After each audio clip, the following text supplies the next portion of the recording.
दूसरे तारा क्षेत्रों के जहाज गुजरते थे। शायद अपनी हिम्मत और अद्भुत शक्तियों के कारण वह घमंडी हो गया था, जिसके कारण अप्रत्याशित घटनाएं घटीं। वह उग्र ज्वाला तारा क्षेत्र के किनारे से कभी घर नहीं लौट सका। इतने साल हो गए, कोलाश सहित कई नए समुद्री डाकू नेता उभरे। हालांकि उनमें से किसी में भी वह ताकत और क्षमता नहीं थी जिसकी तुलना उस आदमी से की जा सके। दुकान की मालकिन, शांत बुजुर्ग महिला, उस आदमी की इकलौती पत्नी थी। वह स्वर्गीय दंड नगर में रहती थी और अपने पति द्वारा इकट्ठा किया गया सामान बेचती थी। शुरुआत में यह दुकान मशहूर थी और सामान और ग्राहकों से भरी रहती थी। जब से वह आदमी गायब हुआ है, धीरे धीरे यह दुकान शांत हो गई। अब दुकान मशहूर तो थी, पर ज्यादा सामान नहीं बिकता था। अब यहां ज्यादा लोग नहीं आते थे। ऐसा लग रहा था जैसे लोग इस दुकान को भूल ही गए हों। सुराल ने सामान खंगालना बंद कर दिया। उसने भौहें चढ़ाकर आश्चर्य से पूछा, दादी फेईलैन, आप इसे बेचना क्यों नहीं चाहती? लोग उस बुढ़िया को फेईलैन कहते थे। सिर्फ स्वर्गीय दंड नगर के शक्तिशाली पात्र ही उसका असली नाम जानते थे। वह छोटी सी ढाल मेरे पति ने मुझे उपहार में दी है। यह कोई खास बात नहीं है, पर एक अच्छी याद है। फेईलैन को कुछ याद आया। उसकी आंखों में विशाल सागर की तरह स्नेह झलक रहा था। जब वह थककर घर आएगा और उसे पता चलेगा कि मैंने उसका उपहार खो दिया है, तो उसे अच्छा नहीं लगेगा। सुराल की चमकदार आंखों से पता चल रहा था कि वह बूढ़ी औरत के प्यार से प्रभावित थी। ध्रुव आश्चर्यचकित था और फेईलैन को स्नेह से देख रहा था। उनकी नजर में फेईलैन एक मूर्ख थी जो चुपचाप दुख में उस आदमी की प्रतीक्षा कर रही थी जो कई हजार साल पहले स्वर्गीय दंड शहर में गायब हो गया था। इतने सालों बाद भी वह अब भी उससे प्यार करती थी और उसके लिए तरसती थी। वह तो यह भी सोचती थी कि उसका पति अभी जिंदा है और शायद एक दिन घर लौट आएगा। हालांकि यह गहरा प्रेम रूढ़िवादी और मूर्खतापूर्ण लगता था, पर यह किसी के भी दिल को छू सकता था। सुराल बहुत भावुक हो गया। तो फिर भूल जाओ, कोई बात नहीं अगर तुम इसे बेचना नहीं चाहते। इस पत्थर के गोले के बारे में क्या ख्याल है? क्या तुम इसे बेचोगी? जैसे ही उसने अपनी सफेद हथेली खोली, धुंधले नीले पत्थर का गोला प्रकट हुआ। इस गोले में ऊर्जा की कोई किरण नहीं थी, किसी भी रूप में। यह एक दुर्लभ आकार का पत्थर लग रहा था। इस गोले में कुछ भी इतना खास नहीं था कि लोग इसे कुछ सेकंड से ज्यादा देखते रहें। फेईलैन की धुंधली आंखें धुंधले नीले पत्थर के गोले को देख रही थीं। वह एक पल के लिए कुछ नहीं बोली। दादी फेईलैन, आप भी यह टूटी हुई गेंद नहीं बेचना चाहती? सुराल हैरान रह गया। उसे अजीब सा महसूस होने लगा। सुराल पहली बार इस दुकान पर नहीं आई थी। स्वर्गीय दंड नगर छोड़ने से पहले वह अक्सर यहां आती रहती थी। आमतौर पर इस दुकान में खिलौने और बेकार चीजें बहुत सस्ती मिलती थीं। आज से पहले उसे पता ही नहीं था कि इस दुकान में कुछ ऐसा भी है जो बुढ़िया नहीं बेचेगी। हालांकि ध्रुव ने एक छोटी ढाल चुनी थी और फेईलैन ने कहा कि वह उसे बेचना नहीं चाहती, और अब वह इस टूटे हुए पत्थर के गोले को बेचने में हिचकिचा रही थी, जिससे सुराल उलझन में पड़ गया। मैडम, अगर आप इसे बेचना नहीं चाहती तो कोई बात नहीं, ध्रुव ने चेहरे पर सहज भाव से कहा। उसकी आंखें अभी भी पत्थर के गोले और छोटी अजीब ढाल को घूर रही थीं। फेईलैन ने आंखें मलीं और सिर हिलाया। उसने आह भरी और फिर बुदबुदाई, पत्थर का गोला ले लो, मुझे जिंदा तो रहना ही है, मुझे अभी भी खाना है। आपको कितने दिव्य क्रिस्टल चाहिए? सुराल ने अपनी फैंटेसी स्काई रिंग से कुछ उच्च गुणवत्ता वाले दिव्य क्रिस्टल निकालते हुए कहा। उसकी नजर में वह टूटा हुआ पत्थर किसी उच्च गुणवत्ता वाले दिव्य क्रिस्टल के लायक भी नहीं था, पर अगर ध्रुव को वह पसंद आया तो उसकी कीमत वाजिब थी। उसने उसे 10 उच्च गुणवत्ता वाले दिव्य क्रिस्टल देने का इरादा किया, क्योंकि उसे उस बुढ़िया पर तरस आ रहा था। मुझे उतनी मात्रा बताइए जितनी आपको लगता है कि मेरी वस्तु की कीमत है। फेईलैन ने कुछ देर सोचा, फिर अपना सिर उठाया। हालांकि उसने सुराल की तरफ नहीं, बल्कि ध्रुव की तरफ देखा। सुराल आश्चर्यचकित रह गया। ध्रुव की भौहें हल्की सी सिकुड़ गईं। वह चुप रहा। 10 सेकंड से ज्यादा समय के बाद ध्रुव की भौहें तन गईं। उसने गहरी सांस ली और फिर सुराल की ओर मुड़ा। तुम्हारे पिता ने तुम्हें कितने दिव्य क्रिस्टल दिए थे? 1000, ये सब उच्च गुणवत्ता वाले हैं। सुराल को अजीब लगा। उसे सब कुछ दे दो। ध्रुव ने अपनी आवाज धीमी कर दी। सुराल का कोमल शरीर कांप उठा। उसकी चमकदार आंखें संशय से भरी थीं और वह बहुत उलझन में थी। ये बस एक दुर्लभ आकार का पत्थर का गोला था। उसकी नजर में इसकी कोई कीमत नहीं थी। एक उच्च गुणवत्ता वाले दिव्य क्रिस्टल की ऊर्जा एक राजा देव राज्य योद्धा की ऊर्जा को फिर से भरने के लिए पर्याप्त थी। एक उच्च श्रेणी के दिव्य क्रिस्टल से पवित्र श्रेणी के छर्रे, एक आकर्षक नौकरानी खरीदी जा सकती है, या स्वर्गीय दंड नगर में आधे महीने के लिए प्रशिक्षण यार्ड किराए पर लिया जा सकता है।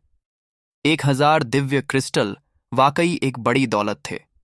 स्वर्गीय दंड नगर में केवल मजबूत पृष्ठभूमि वाले समुद्री डाकू ही ऐसी संपत्ति रख सकते थे। ध्रुव को भर्ती करने के लिए कोलाश ने अपनी नींव की पूंजी लगा दी थी। 1000 दिव्य क्रिस्टल देकर वह सचमुच उदार था। चूंकि सुराल को दिव्य क्रिस्टल का मूल्य पता था, इसलिए वह झिझक रही थी और संदेह कर रही थी। उसे दे दो, ध्रुव ने भौहें चढ़ाते हुए अपने शब्दों को दोहराया। सुराल ने अब और संकोच नहीं किया। उसने अपनी उंगली से फैंटेसी स्काई रिंग उतारी और धीरे से उसे काउंटर पर रख दिया। उसने इतनी दया दिखाई कि बुढ़िया को याद दिलाया, दादी फेईलैन, इस फैंटेसी स्काई रिंग में उच्च गुणवत्ता वाले 1000 दिव्य क्रिस्टल हैं। इसे संभाल कर रखना। दूसरों को यह मत दिखाना कि तुम्हारे पास इतनी बड़ी दौलत है। अगर किसी और की नजर इस विशाल संपत्ति पर पड़ गई तो फेईलैन अपने सच्चे देवलोक साधना आधार के कारण मुसीबत में पड़ सकती थी। इसीलिए सुराल को उसे याद दिलाना पड़ा। फेईलैन ने उसकी याद दिलाने की बात अनसुनी कर दी। उसकी सुस्त आंखें अब भी ध्रुव को घूर रही थीं। कुछ देर बाद उसने सिर हिलाया और धुंधले नीले पत्थर के गोले को ध्रुव की ओर बढ़ाते हुए कहा, अब यह तुम्हारा है। कुछ देर रुककर वह बुदबुदाई, वैसे भी यह तुम्हें सूट करता है। शुक्रिया। ध्रुव मुस्कुराया और आदरपूर्वक धुंधले नीले पत्थर के गोले को दूर रख दिया। उसने झुककर उसका अभिवादन किया और फिर सुराल की ओर मुड़ा। चलो, हमें उसे और परेशान नहीं करना चाहिए। हालांकि सुराल उत्सुक था। उसने सिर्फ सिर हिलाया और कुछ नहीं कहा और दुकान से बाहर जाने के लिए उसके पीछे चली गई। फेईलैन की नजर ध्रुव पर ही थी। जब से वो दुकान में आया था, तब से लेकर उसके बाहर निकलने तक।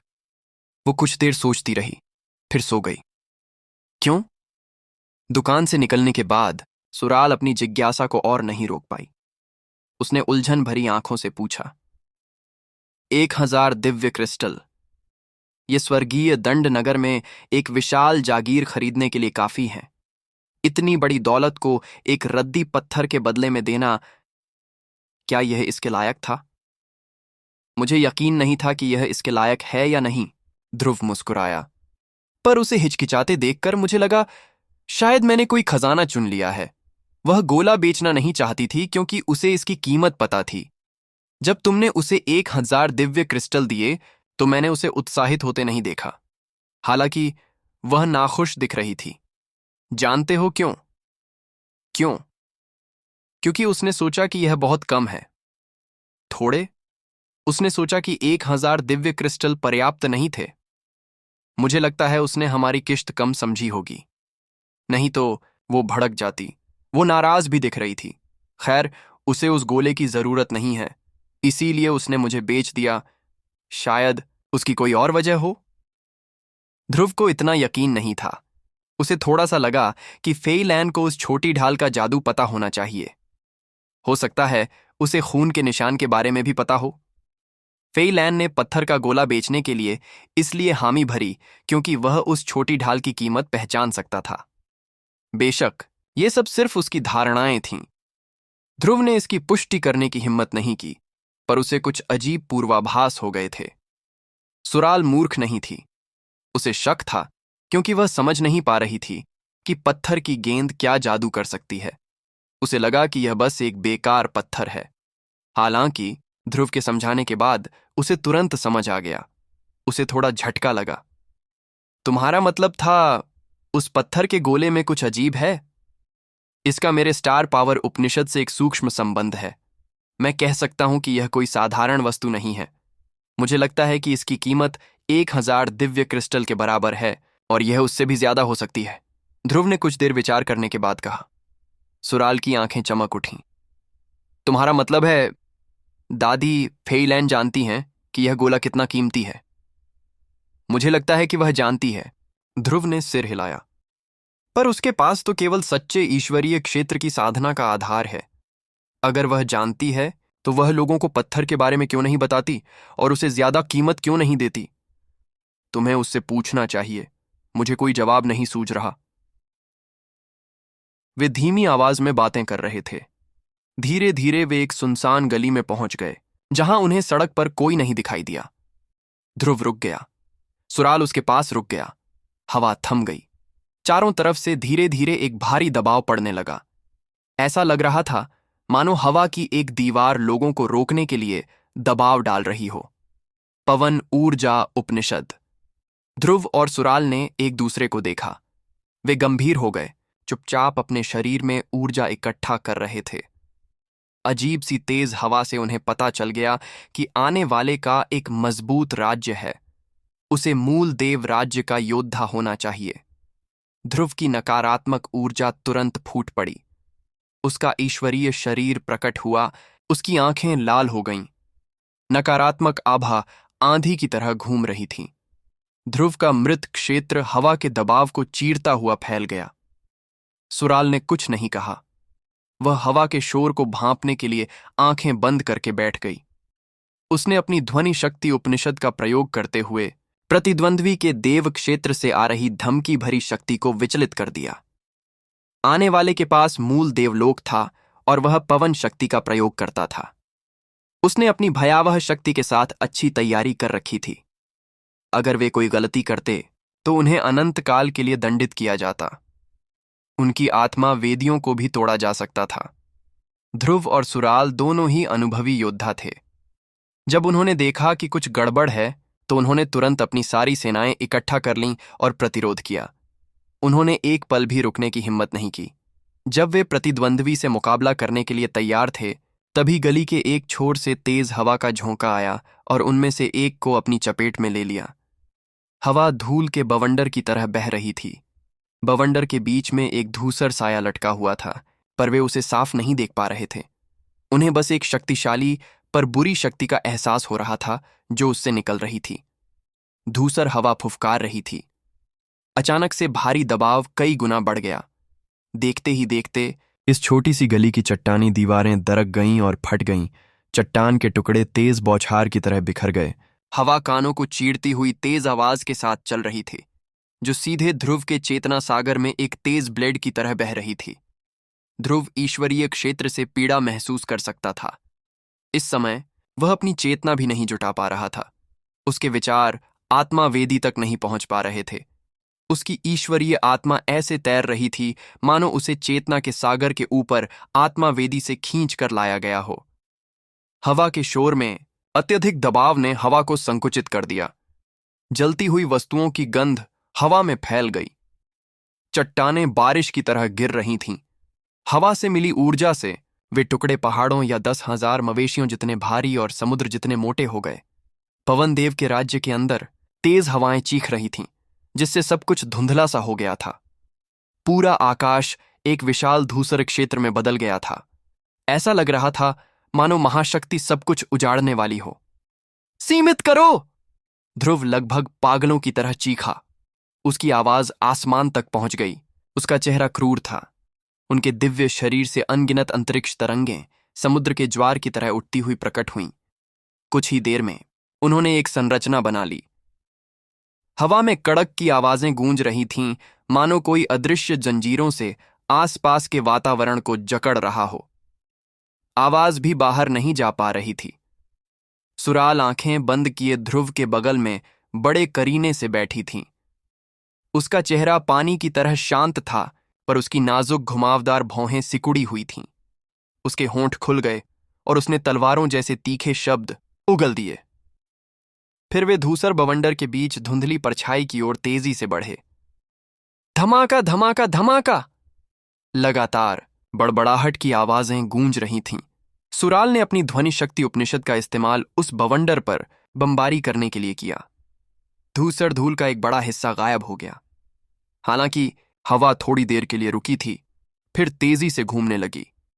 प्रचंड हवा बही, हर जगह बही और आदमी के चारों ओर हर वर्ग इंच को साफ कर दिया। जैसे ही ध्रुव ने देव क्षेत्र और अंतरिक्ष कारावास को सघन करने के लिए अपनी ऊर्जा एकत्र की, उसका हमला तुरंत हवा के झोंके से बिखर गया। नंगी आंखों से आसमान में कुल्हाड़ियों की तरह घूमते बवंडर हर तरफ से उनकी तरफ उड़ रहे थे। कर्कश, कानों को चीर देने वाली चीख में ऐसी ऊर्जा थी जिसे कोई नष्ट नहीं कर सकता था, और वह बहुत तेजी से आगे बढ़ रही थी। छोटी गली की जमीन पर बिछे पत्थर के खपरैल आसमान में लुढ़क गए। फिर बवंडर ने उन्हें धूल में मिला दिया। दीवारें फट गईं और चकनाचूर हो गईं। बवंडर ने हर चीज को ऐसे ढक लिया मानो वे उस इलाके के सभी जीवों को चकनाचूर कर देना चाहते हों। सुराल ने आंखें बंद कर लीं, भौहें सिकोड़ लीं और दोनों हाथों से मुहरें बना लीं।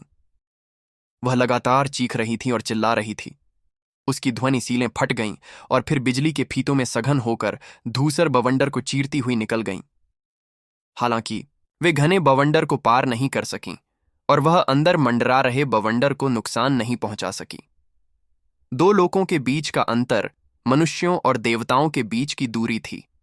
इस दूरी को केवल ऊर्जा के प्रयोग से पूरा नहीं किया जा सकता था। वे एक दूसरे के देवलोक पर आक्रमण नहीं कर सकते थे, न ही आक्रमण के लिए कोई कमजोर जगह ढूंढ सकते थे। जोर से जोर से जोर से बवंडर में 3 अस्थि कांटे प्रकट हुए जो उस छाया पर हमला करने की कोशिश कर रहे थे। शून्य में तीखे कृपाणों के समुद्र की तरह हवा के तीर प्रकट हुए। 3 अस्थि कांटे केवल कुछ तीरों को ही तोड़ सकते थे, पर हवाओं को नियंत्रित करने वाले व्यक्ति को नहीं। धमाका, जैसे गड़गड़ाती गड़गड़ाहट नीचे दबा रही हो, वैसे ही डरावनी अदृश्य हवा की रस्सियां आगे बढ़ गईं। कुछ ही देर बाद ध्रुव और सुराल कसकर बंध गए। वे हिल भी नहीं पा रहे थे। अंगूठे के आकार की ग्रे रंग की वायु रस्सियां धीरे धीरे प्रकट हुईं, जो दोनों के चारों ओर इस प्रकार बंधी हुई थीं जैसे पत्तों से बने चावल के रोल को बांध रही हों। हवा की तेज चीख अचानक थम गई। बवंडर में वह धुंधली आकृति धीरे धीरे उभरी। गोडून! सुराल अपनी चीख रोक नहीं पाया। तुम्हारी स्वर्गीय दंड नगरी में आने की हिम्मत कैसे हुई? क्या तुम्हें सच में लगता है कि स्वर्गीय दंड नगरी एक वीरान जगह है? वह आदमी nice star chamber of commerce का गोडून था, जो ओरिजिनल गॉड रियलम के पहले आकाश का एक योद्धा था। उसने पहले भी रसेल से लड़ाई की थी, पर वह हार गया था। ज्यादा समय नहीं हुआ जब उसने स्वर्गीय दंड नगरी जाने की हिम्मत की। अब वह ध्रुव और सुराल को पकड़ना चाहता था। यह आदमी स्वर्गीय दंड नगरी के नियम तोड़ने के लिए काफी बहादुर था। तुम्हारे स्वर्गीय दंड नगर के नियमों का मुझसे क्या लेना देना? गोडून का चेहरा ठंडा और कठोर था। उसने तिरस्कार से कहा, हम अच्छे स्टार चैम्बर ऑफ कॉमर्स हमेशा से स्वर्गीय दंड नगर को साफ करना चाहते थे। तुम इस स्टार क्षेत्र के गंदे बदमाश हो। एक दिन तुम्हारा नामो निशान मिट जाएगा। मेरे लिए स्वर्गीय दंड नगर एक ऐसा शहर है जिसका जल्द ही नाश हो जाएगा। मैं उनके नियमों का पालन क्यों करूं? रेजिंग फ्लेम स्टार क्षेत्र की 3 बड़ी ताकतों में से nice star chamber of commerce को लैंड ऑफ गॉड पनिशमेंट से सबसे ज्यादा नाराजगी थी। वे हमेशा समुद्री डाकुओं को खत्म करना चाहते थे। Nice star chamber of commerce raising flame star क्षेत्र का सबसे बड़ा चैम्बर ऑफ कॉमर्स था, जिसके पास शक्तिशाली ताकतें और बड़े व्यापारिक सौदे थे। लैंड ऑफ गॉड पनिशमेंट के समुद्री डाकू उनके कट्टर दुश्मन थे। ये समुद्री डाकू अक्सर nice star chamber of commerce के जहाज़ों को लूटते थे और चुराया हुआ माल हेवन पनिशमेंट सिटी में बेचते थे, जिससे उनके मुनाफे को भारी नुकसान होता था। अगर ईश्वरीय दंड की भूमि में इतने सारे छिपने के स्थान नहीं होते जिन्हें आत्मा चेतना महसूस कर सकती थी, तो nice star chamber of commerce ने पहले ही समुद्री डाकुओं के इस विशाल अड्डे को साफ करने का प्रयास किया होता। तुम हम जैसे 2 जूनियर्स पर हमला कर रहे हो। क्या तुम खुद को इतना अच्छा समझते हो? अगर तुम में हिम्मत है तो तुम्हें रसेल को ढूंढकर बदला लेना चाहिए। वह शहर में है, सुराल ने गुस्से से कहा। मैं करूंगी। रसेल अपनी मौत से नहीं बच पाएगा। उसे मरना ही होगा, इसमें कोई शक नहीं। गोडून ने हल्की सी मुस्कान बिखेरी। पर तुम दोनों की अपनी अपनी कीमत है। खाली फैंटेसी क्रिस्टल कहाँ है? खाली फैंटेसी क्रिस्टल एक अनमोल चीज है। हमने इसे खरीदने में बहुत पैसा खर्च किया था। हम किसी बच्चे को इसे चुराने नहीं, दे सकते। थोड़ी देर रुककर गोडून ने सुराल को घूरा। मैंने सुना है कि कोलाश तुम्हें बहुत प्यार करता है। मुझे आश्चर्य है कि क्या वह तुम्हारे जीवन के बदले स्टार मैप का इस्तेमाल करेगा। मैं कोलाश को सोचने का समय दूंगा। जब समय पूरा हो जाएगा और वह तुम्हारे लिए स्टार मैप नहीं बदलना चाहेगा तो मुझे दोष मत देना।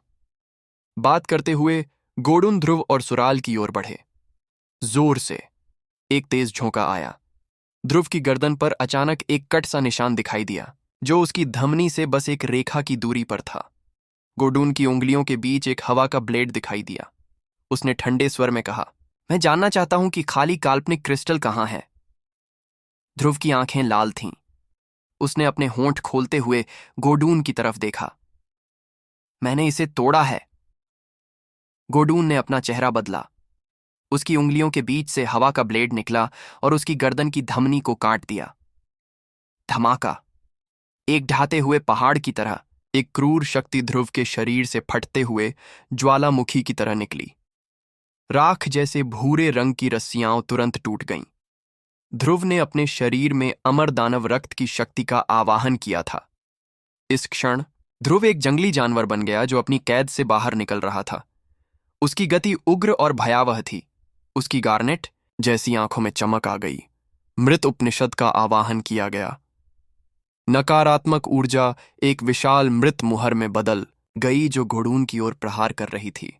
डेढ़ सील मौत के एक विशाल खूनी हाथ की तरह थी। उसे आने वाली खून की तीखी गाढ़ी गंध आसानी से नहीं जाती थी। ऐसा लग रहा था जैसे वह एक ऐसा ताड़ का पेड़ हो जो आसमान के पूरे गुंबद को चकनाचूर कर सकता हो। भयंकर विकट ऊर्जा नकारात्मक भावनाओं के साथ फूट पड़ी। इससे पहले कि गोडून ध्रुव पर हमला कर पाता, उन्होंने उसकी आत्मा वेदी को प्रभावित कर दिया। तभी गोडून को एक भ्रम हुआ कि वह रक्त सागर में खड़ा है। उसका चेहरा भयावह हो गया और उसकी जानलेवा आभा तेजी से बाहर निकल आई। टकराना। आसमान छूता एक विशाल बवंडर आया जिसने डेढ़ सील को टक्कर मारी जो मौत के विशाल हाथ जैसा लग रहा था। धरती और आकाश हिल गए। धरती को हिला देने वाली ऊर्जा ने गोडून के अवरोध को टुकड़े टुकड़े कर दिया। चारों तरफ ऊर्जा की किरणें बरस रही थीं। आसपास की 100 मीटर से भी ऊंची इमारतें प्रचंड तरंगों से फट गईं। कई योद्धा घायल हो गए। गोडून अभी भी हवा में तैर रहा था, पर वह बुरी तरह कांप रहा था। उसका चेहरा अस्वस्थ लाल रंग में बदल गया था। ध्रुव ने अपने अमर दानव रक्त को सघन करके मृत मुहर बनाई थी जिसमें पर्वत विभाजन की शक्ति थी। गोडून को चोट लगी। उसके ईश्वरीय क्षेत्र द्वारा बनाया गया अवरोध टूट गया। जिस समय अवरोध टूटा, गोडून को पता था कि स्वर्गीय दंड शहर के विशेषज्ञ जल्दी ही आ जाएंगे क्योंकि उन्हें इस लड़ाई का जबरदस्त हंगामा मिल गया होगा। ध्रुव को खाली काल्पनिक क्रिस्टल का पता पूछने के लिए बाध्य करना असंभव था। सुराल को पकड़कर कोलाश से स्टार मैप के बारे में पूछना भी सच था। ध्रुव हाँफने लगा। उसका चेहरा किसी क्रुद्ध जानवर की तरह क्रूर था जो खून की गंध सूंघ रहा था। उसकी गार्नेट जैसी आंखों में रक्त की रोशनी शानदार ढंग से चमक रही थी। अमर दानव का रक्त उसके शरीर में उबल रहा था जिससे अनंत ऊर्जा उत्पन्न हो रही थी जो बाहर निकलने के लिए चीख रही थी। उनके एक्यूपंक्चर बिंदुओं में नकारात्मक ऊर्जा प्रचंड रूप से उमड़ पड़ी और मृत शक्ति उपनिषद द्वारा उत्पन्न ईश्वरीय क्षेत्र के साथ पूरी तरह से संयुक्त हो गई। जैसे ही मृत शक्ति उनकी आत्मा वेदी में गति कर रही थी, उनके शरीर के पास एक रक्त सागर अस्पष्ट रूप से प्रकट हुआ।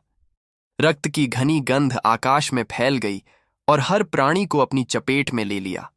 जीवों से जीवन शक्ति चूसने की क्षमता चुपचाप उभर आई। हालांकि वह इसे पहचान नहीं पाया, घोड़ून के शरीर से प्रकाश बिंदु निकले जो धीरे धीरे ईश्वरीय क्षेत्र के केंद्र में ध्रुव के ईश्वरीय शरीर की ओर उड़ रहे थे।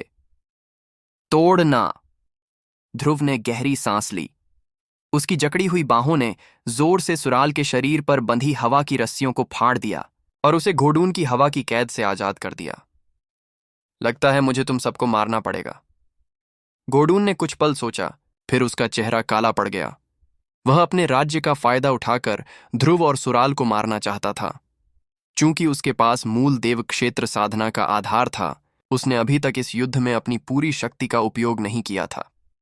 जब उसे पता चला कि वह ध्रुव और सुराल को नहीं पकड़ सकता, तो वह क्रोधित हो गया। उसने उन सभी को मार डालने का फैसला किया। जोर से, जोर से, जोर से हवा फिर तेज हो गई। गोडून के पास आसमान को चीर देने वाला बवंडर उठ खड़ा हुआ। इस क्षण गोडू ने एक विशाल बवंडर में बदल गया और पूरे क्षेत्र को अपनी चपेट में ले लिया। उसकी प्रचंड हवाएं तेजी से चल रही थीं। ये पहले वाले बवंडरों से कई गुना ज्यादा तेज थी। गोडून लगातार अपनी ऊर्जा का उपयोग कर रहा था, क्योंकि वह उन सभी को मारना चाहता था। हालांकि जैसे ही उसने ध्रुव और सुराल की मौत की सजा सुनाने के लिए अपना मुंह खोलना चाहा, उसका रंग उड़ गया। उसके दोनों हाथ उसकी गर्दन पर थे। उसकी आंखों में गहरा डर साफ झलक रहा था। उसका ईश्वरीय शरीर तेजी से और अजीब रूप से पीछे की ओर खिसक रहा था। 10 से ज्यादा पत्थर की इमारतों को तोड़ रहा था, फिर भी उसे घसीटा जा रहा था। ऐसा लग रहा था जैसे कोई अदृश्य हाथ उसका गला घोंट रहा हो और उसे शून्य में घसीट रहा हो। गोडून कुछ नहीं कर सका। उसकी वायु ऊर्जा तेजी से बिखर गई। गोडून के पास मूल देवलोक का पहला आकाश था, पर उस शक्ति के प्रभाव में वह एक मरे हुए कुत्ते जैसा लग रहा था जो हिलडुल भी नहीं पा रहा था। ध्रुव और सुराल यह देखकर हैरान रह गए कि गोडून को और दूर तक घसीटा जा रहा है, जब तक कि वे उसे देख नहीं सके। चलो चलें, सुराल ने चिल्लाते हुए अपना मन साफ किया। उसने उसका हाथ पकड़ा और नीले दानव के अड्डे की ओर पागलों की तरह दौड़ पड़ी। ध्रुव लड़खड़ाते हुए उसके पीछे भागा, पर कुछ देर तक असमंजस में रहने के बाद वह उलझन भरे चेहरे के साथ फई लैन की दुकान की दिशा देखने के लिए मुड़सली देवलोक के पहले आकाश के माहिर गोडून को सबकी नजरों से दूर कहीं घसीट कर ले जाया गया। किसी को नहीं पता था कि वह जिंदा भी है या नहीं। छोटी सी गली अब टूटी फूटी हालत में थी। धुआं और धूल हवा में भरी हुई थी, जो अभी तक बैठी नहीं थी। लड़ाके चट्टानों के ढेरों के बीच से गुजरते हुए चिल्ला रहे थे और गालियां बक रहे थे। वे उस शख्स को ढूंढने की कोशिश कर रहे थे जिसने यह तबाही मचाई थी, ताकि उससे बदला ले सकें। इस वक्त गोडून के हमले से खुद को बचाने के लिए ध्रुव और सुराल तेजी से ब्लू डेमन के अड्डे की ओर बढ़ रहे थे। धूल और पत्थर के टुकड़े अभी भी हवा में उड़ रहे थे। अंडरवर्ल्ड लीग के बड़े कमांडर पीयूष, बी रॉ और एलार्ड खंडहर गली के दूसरे छोर पर एक छोटी सी झोपड़ी में खड़े थे। वे भारी लेकिन अजीब आंखों से धूल के बादल को देख रहे थे। वह अचानक आई ताकत कितनी भयानक थी। एलार्ड ने गहरी सांस ली। उसका चेहरा पीला पड़ गया। उसने बस यूं ही बगल में खड़े पीयूष की ओर देखा। गुरुजी, क्या वह कोलाश था? कोलाश? पीयूष ने अपना सिर हिलाया। वह ब्लू डेमन में स्टार मैप पर बात कर रहा है। उसके पास अभी खाली वक्त नहीं है। इसके अलावा उसके पास ऐसी कोई शक्ति नहीं है। मैं भी, अगर मैं गोडून को काबू में करना चाहूं और उसकी रोकने की ताकत को कम करना चाहूं, तो भी मैं ऐसा नहीं कर पाऊंगा। कोलाश की तो बात ही छोड़ दो। हालांकि वे दोनों मूल देवलोक के दूसरे आकाश में थे, पीयूष खुद को कोलाश से एक दर्जा ज्यादा ताकतवर समझता था। उसका यह भरोसा उसकी ताकत से ही आया था। यहां तक कि पीयूष, जो मूल देवलोक के दूसरे आकाश में था, उस बेहिसाब ताकत को समझ नहीं पाया जो उन्होंने अभी अभी देखी थी। वह आदमी कितना शक्तिशाली था। एलार्ड और बीरॉ ने गंभीर होकर अपने चेहरे पर सोचा। लगता है ये सच है। अफवाह है कि स्वर्ग दंड नगरी में कुछ छिपे हुए माहिर हैं। पीयूष की आंखें अजीब सी चमक से चमक उठीं। उसने धीरे से कहा, हालांकि तीनों बड़ी ताकतें स्वर्ग दंड नगरी पर कब्जा करने के लिए कई बार हाथ मिला चुकी हैं, फिर भी हम यहां के अंतरिक्ष डाकुओं को जड़ से नहीं उखाड़ सकते। आसपास की उन जमीनों के अलावा जहां जाना मना है, शायद कोई और वजह भी है। उसकी बात सुनकर एलार्ड और बीरॉ का चेहरा पीला पड़ गया। पिताजी, क्या आप कह रहे हैं कि आपसे भी ज्यादा शक्तिशाली कोई इस इलाके में रह रहा है? बीरॉ ने थोड़ा चिल्लाकर कहा। उसे यकीन नहीं हो रहा था। केवल दिव्य राष्ट्र के अंबर जी के पास ही मूल देव क्षेत्र के तीसरे आकाश का ताकत का लेवल है। जलते हुए तारों के इलाके में मूल देव क्षेत्र के तीसरे आकाश में केवल हमारे ही 3 अन्य हैं, है ना? हम तो बस उन तीनों को ही जानते हैं, पीयूष ने भौहें चढ़ाईं। लेकिन हमें नहीं पता कि कौन छिपा है। कौन पक्के तौर पर कह सकता है कि और लोग नहीं हैं? उसकी टीम के लड़ाके डर के मारे काले पड़ गए। वैसे भी मुझे स्वर्ग दंड नगरी में रहने वाले उस छिपे हुए माहिर से हैरानी नहीं हुई। पीयूष ने कुछ देर तक सोचा, फिर अपनी आवाज धीमी कर ली। मैं ध्रुव की असली काबिलियत से ज्यादा हैरान हूं। जब उसने ऐसा कहा तो बीरो और एलार्ड उसकी ताकत को याद करके कांप उठे। जाहिर है उसने ब्लैक हॉर्न से लड़ाई में अपनी पूरी शक्ति का इस्तेमाल नहीं किया। चूंकि गोडून उसे मारना चाहता था, इसलिए उसने उस युवक की काबिलियत को उकसा दिया था। उसने उसे अपनी असली ताकत दिखाने पर मजबूर कर दिया था। मुझे लगता है कि अगर उस छिपे हुए माहिर ने उसकी मदद नहीं भी की होती, तब भी उसमें लड़ने की ताकत थी। पीयूष ने गहरी सांस ली। उसकी आंखों से एक अनोखी चमक निकल रही थी। असल में उसके पास केवल राजा देव क्षेत्र के दूसरे आकाश की ताकत का लेवल है, जबकि सुराल के पास मूल देव क्षेत्र का पहला आकाश है। वह युवक जबरदस्त शक्तिशाली है। हमें उसे अपनी टीम में शामिल करना होगा। एलार्ड और बीरो ने गंभीरता से सिर हिलाया। ध्रुव और सुराल स्वर्गदंड नगरी में कोलाश की हवेली की ओर तेजी से उड़े। उसका शानदार महल देखकर वे आखिरकार शांत हो गए। इस जगह पर दूसरे माहिरों को भी स्वर्गदंड नगरी के अंदर लड़ाई का शोर महसूस हुआ। उन्होंने अपनी बैठक रोक दी और उस ट्रेनिंग के मैदान में आ गए जहां ध्रुव और ब्लैक हॉर्न ने जोर जोर से बातचीत करते हुए लड़ाई की थी। जैसे ही ध्रुव और सुराल दिखे, उन्होंने सबका ध्यान अपनी ओर खींच लिया। पत्थर के चबूतरे पर खड़े कोलाश को आंखें बंद करके भी कुछ महसूस हो रहा था। उसे लगा जैसे उसने ध्यान ही नहीं दिया कि ध्रुव और सुराल वापस आ गए हैं। मास्टर रसेल, आपका सबसे अच्छा दोस्त गोडून स्वर्गदंड नगर में है। उसने हम पर हमला किया। ध्रुव पहुंचते ही चिल्लाया, क्योंकि उसे खुद को संभालने का भी वक्त नहीं मिला था। रसेल का चेहरा पहले ठंडा हुआ, फिर उस जालिम काम से वह जोश में आ गया। मैं उस जानी पहचानी ऊर्जा को महसूस कर सकता था। ये वही है। ये तो कमाल है। उसकी परछाई मानो गायब हो गई। वह शहर में गोडून को ढूंढने के लिए कुछ ही देर में गायब हो गया। कोलाश ने अपनी आंखें खोलीं। उसकी पलकें फड़क रही थीं। पिताजी, जब हम सड़क पर चल रहे थे तब गोडून आ गया। वह आपको ब्लैकमेल करने के लिए मुझे पकड़ना चाहता था। जब हम बस हारने ही वाले थे तो किसी ने हमें चुपचाप बचा लिया। सुराल ने पूरी बात कम शब्दों में समझाई। कोलाश ने उसकी बात ध्यान से सुनी। जब तक उसने अपनी बात पूरी नहीं कर ली, उसने सिर हिलाया। तुम लोग आराम करो। मैं शहर में गोडून का पता ढूंढने जा रहा हूं। मैं उसे आसानी से नहीं जाने दूंगा। क्या तुम ठीक हो? खूनी कसाई बगीरा चुपचाप समुद्री डाकू नेताओं की भीड़ से ध्रुव के पास आया। मैं ठीक हूं, ध्रुव मुस्कुराया और सुराल के साथ जाने से पहले दूसरों को हेलो कहने के लिए सिर हिलाया। हमें पहले से ही उम्मीद थी कि तीनों सेनाओं के माहिर दखल देने की कोशिश करेंगे। गोडून का यहां आना कोई अजीब बात नहीं है। खैर, वह थोड़ा जल्दी में था। बगीरा ने गहरी सांस ली। उसने कुछ देर सोचा और फिर हाथ हिलाया। मैं अब यहीं रुकता हूं। आप लोग तैयारी कर लीजिए। आने वाले दिनों में मैं आपको फिर से एक पूरी योजना के लिए बुलाऊंगा। विदाई देने और कुछ सलाह देने के बाद समुद्री डाकुओं के नेता चले गए। कोलाश अपने खुफिया कमरे में लौट आया और अपना संदेश भेजा।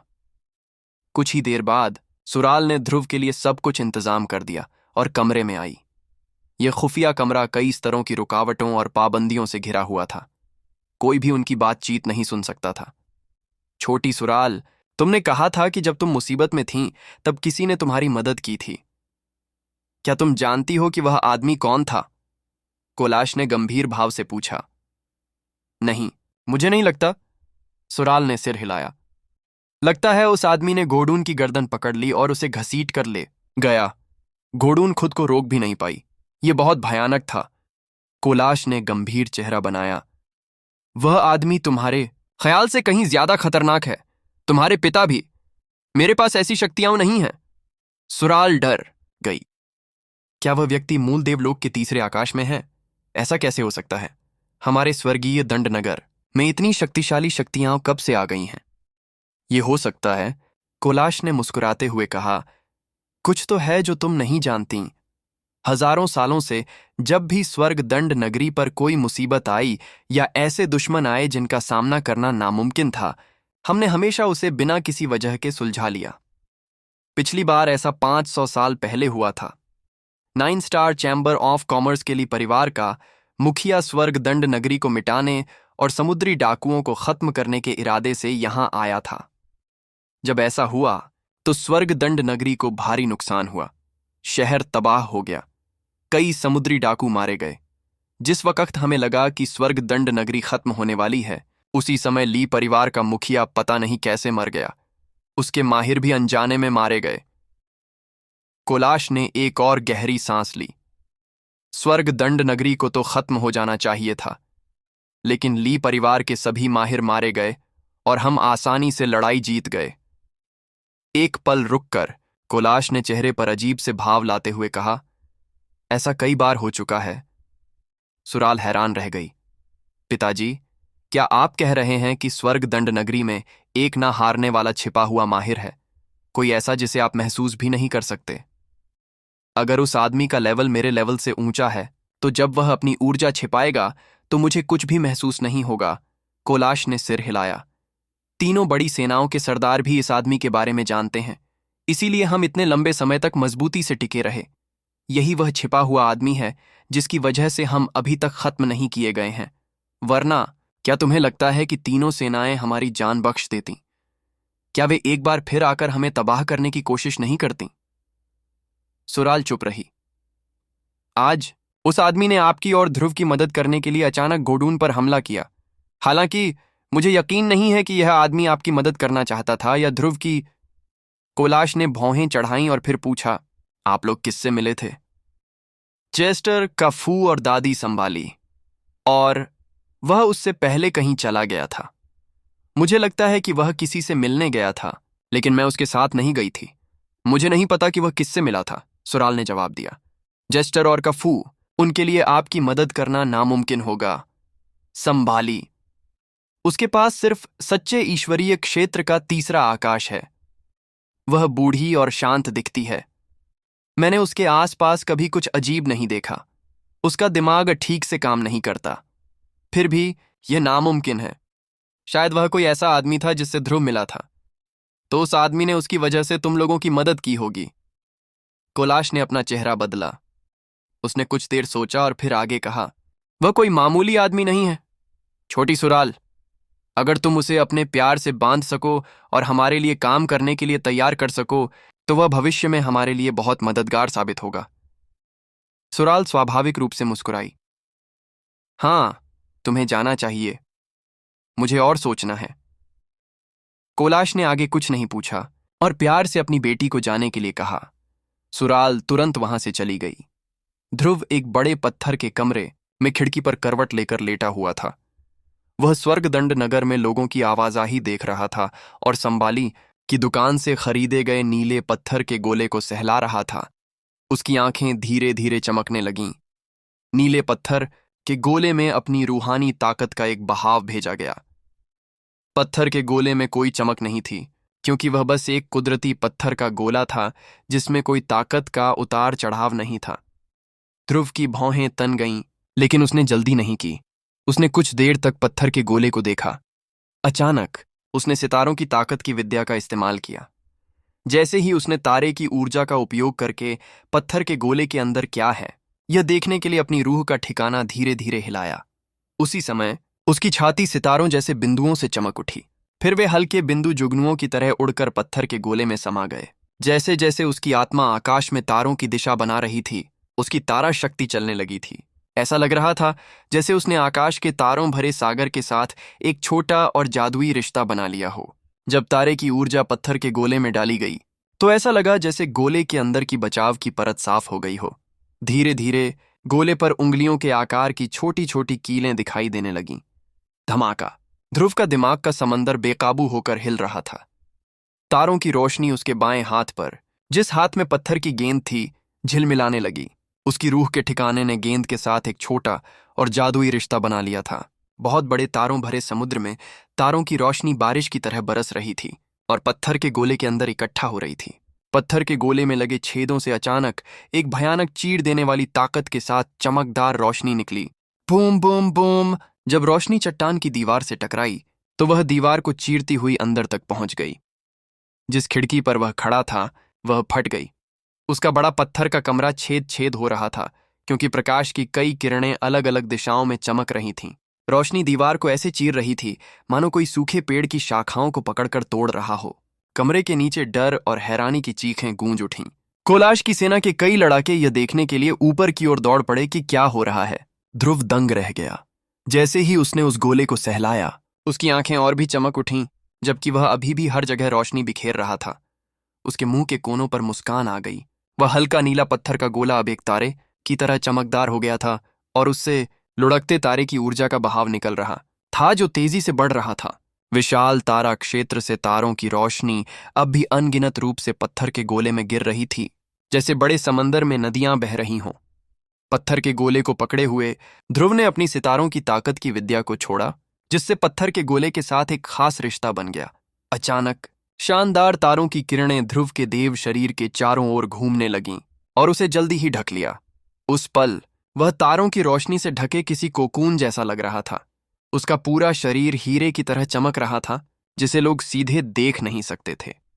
आसमान से चांदी की तारों की रोशनी की ऊर्जा तेजी से गिरी, जिससे टूटे हुए पत्थर के कमरे में बाढ़ आ गई और ऐसा लगने लगा कि कमरा आकाश गंगा में डूब गया है।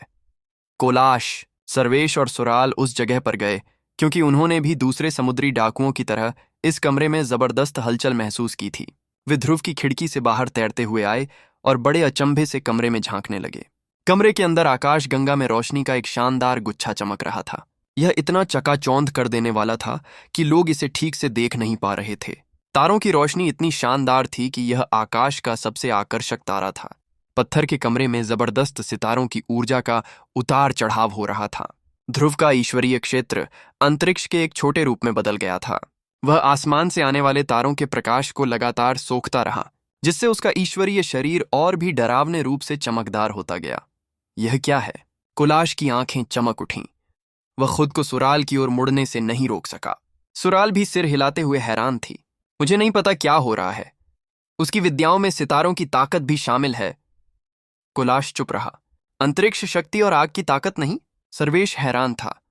वह आग की ताकत की साधना नहीं करता। अंतरिक्ष शक्ति उसकी ताकतों का एक प्रकार मात्र है, विद्या, सुराल ने समझाया। कुलाश और सर्वेश दंग रह गए। वह सितारों की विद्या का अध्ययन कर रहा है। इस समय उसे परेशान नहीं किया जाना चाहिए। सुराल ने कुछ देर हिचकिचाने के बाद अनिश्चितता से कहा। कोलाश ने सिर हिलाया। उसका चेहरा काला पड़ गया और वह पास तैर रहे लोगों पर चिल्लाया, तुम सब चले जाओ, हमारे छोटे दोस्त को परेशान मत करो। उसकी बात सुनकर वे देखने वाले उड़ गए। कुछ ही देर बाद केवल सुराल, कोलाश और सर्वेश ही बचे। बेटी, इस लड़के के कितने राज हैं, क्या तुम सब जानती हो? कोलाश ने बनावटी मुस्कान बिखेरी। पता नहीं, मुझे हमेशा क्यों लगता है कि वो बहुत खतरनाक है। क्या वो हमारी योजना को बिगाड़ पाएगा?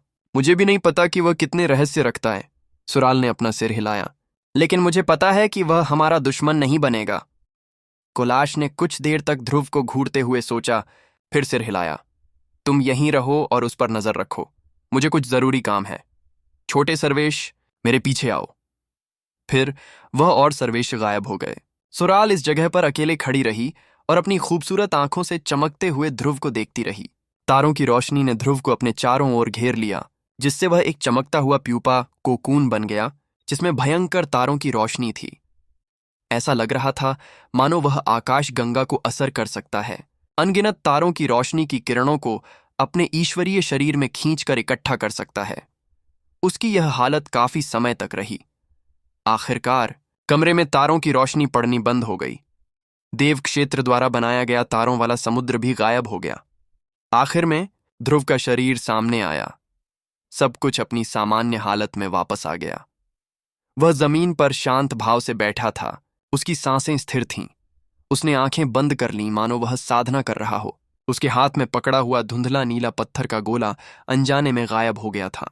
उसके पेट के निचले हिस्से में ऊर्जा का प्रकाश पुंज तारों की रोशनी से भर गया था। ऐसा लग रहा था जैसे उसके पेट के निचले हिस्से में एक अद्भुत निहारिका, नेबुला बन गई हो, जो उसकी त्वचा के नीचे चमक रही हो। काफी देर बाद उसका पेट का निचला हिस्सा सामान्य दिखाई देने लगा। अब वहां कोई चमकीली रोशनी नहीं थी। जब ऐसा हुआ तो ध्रुव जाग गया। उसकी आंखें अब तारों की तरह चमकीली और हीरे की तरह चमकदार थीं। तुम्हें क्या हुआ? सुराल ने पूछा। अपने मुंह के कोनों को फैलाते हुए ध्रुव जानबूझकर खड़ा हो गया। उसने अपने शरीर पर ध्यान लगाया। उसकी आंखें चमक उठीं। उसके दिल में बसी सितारा लड़ाकू आत्मा गायब हो चुकी थी। उसे नीला गोला भी कहीं दिखाई नहीं दे रहा था। क्रिस्टल वाली असली ऊर्जा के पुराने पेड़ के अलावा अब उसके पेट के निचले हिस्से में एक विशाल निहारिका थी, जिसमें एक बहुत चमकीला तारा था। चूंकि स्टार मार्शल स्पिरिट, सितारा लड़ाकू आत्मा, और उस नीले पत्थर के गोले ने तारों की रोशनी की कई किरणों को सोख लिया था, वे एक साथ मिल गए और उसके निचले पेट में भंवर में नेबुला और एक तारा बन गए। यह तारा बस एक भ्रम नहीं था। ध्रुव ने अपनी आत्मा की चेतना का इस्तेमाल करके यह भांप लिया कि यह असल में अंतरिक्ष में एक तारा है। यह बहुत बड़ा था और इसके भीतर अद्भुत रहस्य छिपे थे। धुंधली और विशाल निहारिका एक आकाश गंगा थी, जिसके चारों ओर कई तारे बिखरे हुए थे। साथ ही चांद और सूरज की चमक भी थी, जो उस सितारा लड़ाकू आत्मा से निकली थी जिसे ध्रुव ने बरसों से अपने दिल में पाला था। और वह धुंधला नीला पत्थर का गोला इस आकाश गंगा का सबसे चमकीला तारा बन गया था। जैसे ही उसके विचार बदले, उसने ऊर्जा इकट्ठी की। धरती और आसमान की ऊर्जा साफ होकर उसके पेट के निचले हिस्से के भंवर में बह गई और असली ऊर्जा के पुराने पेड़ में भर गई। उसी पल, जब वह धरती और आकाश की ऊर्जा को बुला रहा था, आसमान से अनदेखी तारों की रोशनी भी इकट्ठी हो गई थी। तारों की रोशनी की किरणें नेबुला में लुढ़कती हुई वहां टूटे हुए तारों और टिमटिमाते तारों के साथ इकट्ठी हो रही थीं। उसका विचार बदल गया। शुद्ध असली ऊर्जा पुराने पेड़ से बह रही थी। इसी बीच निहारिका से क्रिस्टल जैसी साफ सितारों की ताकत निकली, जो उसकी नसों में बहने वाले तारों की एक ठंडी और पारदर्शी धारा में बदल गई। उसकी उंगली से तारों की रोशनी की एक तेज किरण फूट पड़ी। उसके पेट के निचले हिस्से में भंवर के अंदर घूम रही निहारिका असली ऊर्जा के पुराने पेड़ की तरह शक्ति का एक और जरिया बन रही थी। उसने सोचा कि वह आकाश गंगा की ऊर्जा को आसानी से सोख सकता है और इस्तेमाल कर सकता है। धुंधली निहारिका एक जीवित चीज लग रही थी। वह भंवर में लगातार घूम रही थी। ध्रुव को उस शानदार तारे से बहुत ज्यादा ऊर्जा का जरिया महसूस हुआ।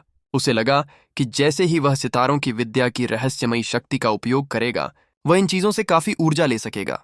जब वह ऊर्जा इकट्ठा करता, तो नेबुला और भी ज्यादा काम कर सकता था। वह बाहरी अंतरिक्ष में तारों की रोशनी को सोखकर नेबुला में जमा ऊर्जा को बढ़ा सकता था। उसका मानना था कि जब वह किसी लड़ाके से लड़ेगा, और यहां तक कि जब उसका असली ऊर्जा का पुराना पेड़ ऊर्जा की एक भी किरण के बिना सूख जाएगा, तब भी वह इस भयंकर लड़ाई को जारी रखने के लिए नेबुला से सितारों की ऊर्जा का उपयोग कर सकता है। निहारिका उसकी ऊर्जा का एक और जरिया बन गई थी, जो अद्भुत ढंग से ऊर्जा जमा कर सकती थी और दे सकती थी। ये सब उस धुंधले नीले पत्थर के गोले से जुड़े थे, जो उसे संभाली की दुकान से मिला था। ध्रुव को यकीन था कि वह पत्थर का गोला एक स्टार श्रेणी का दुर्लभ खजाना था।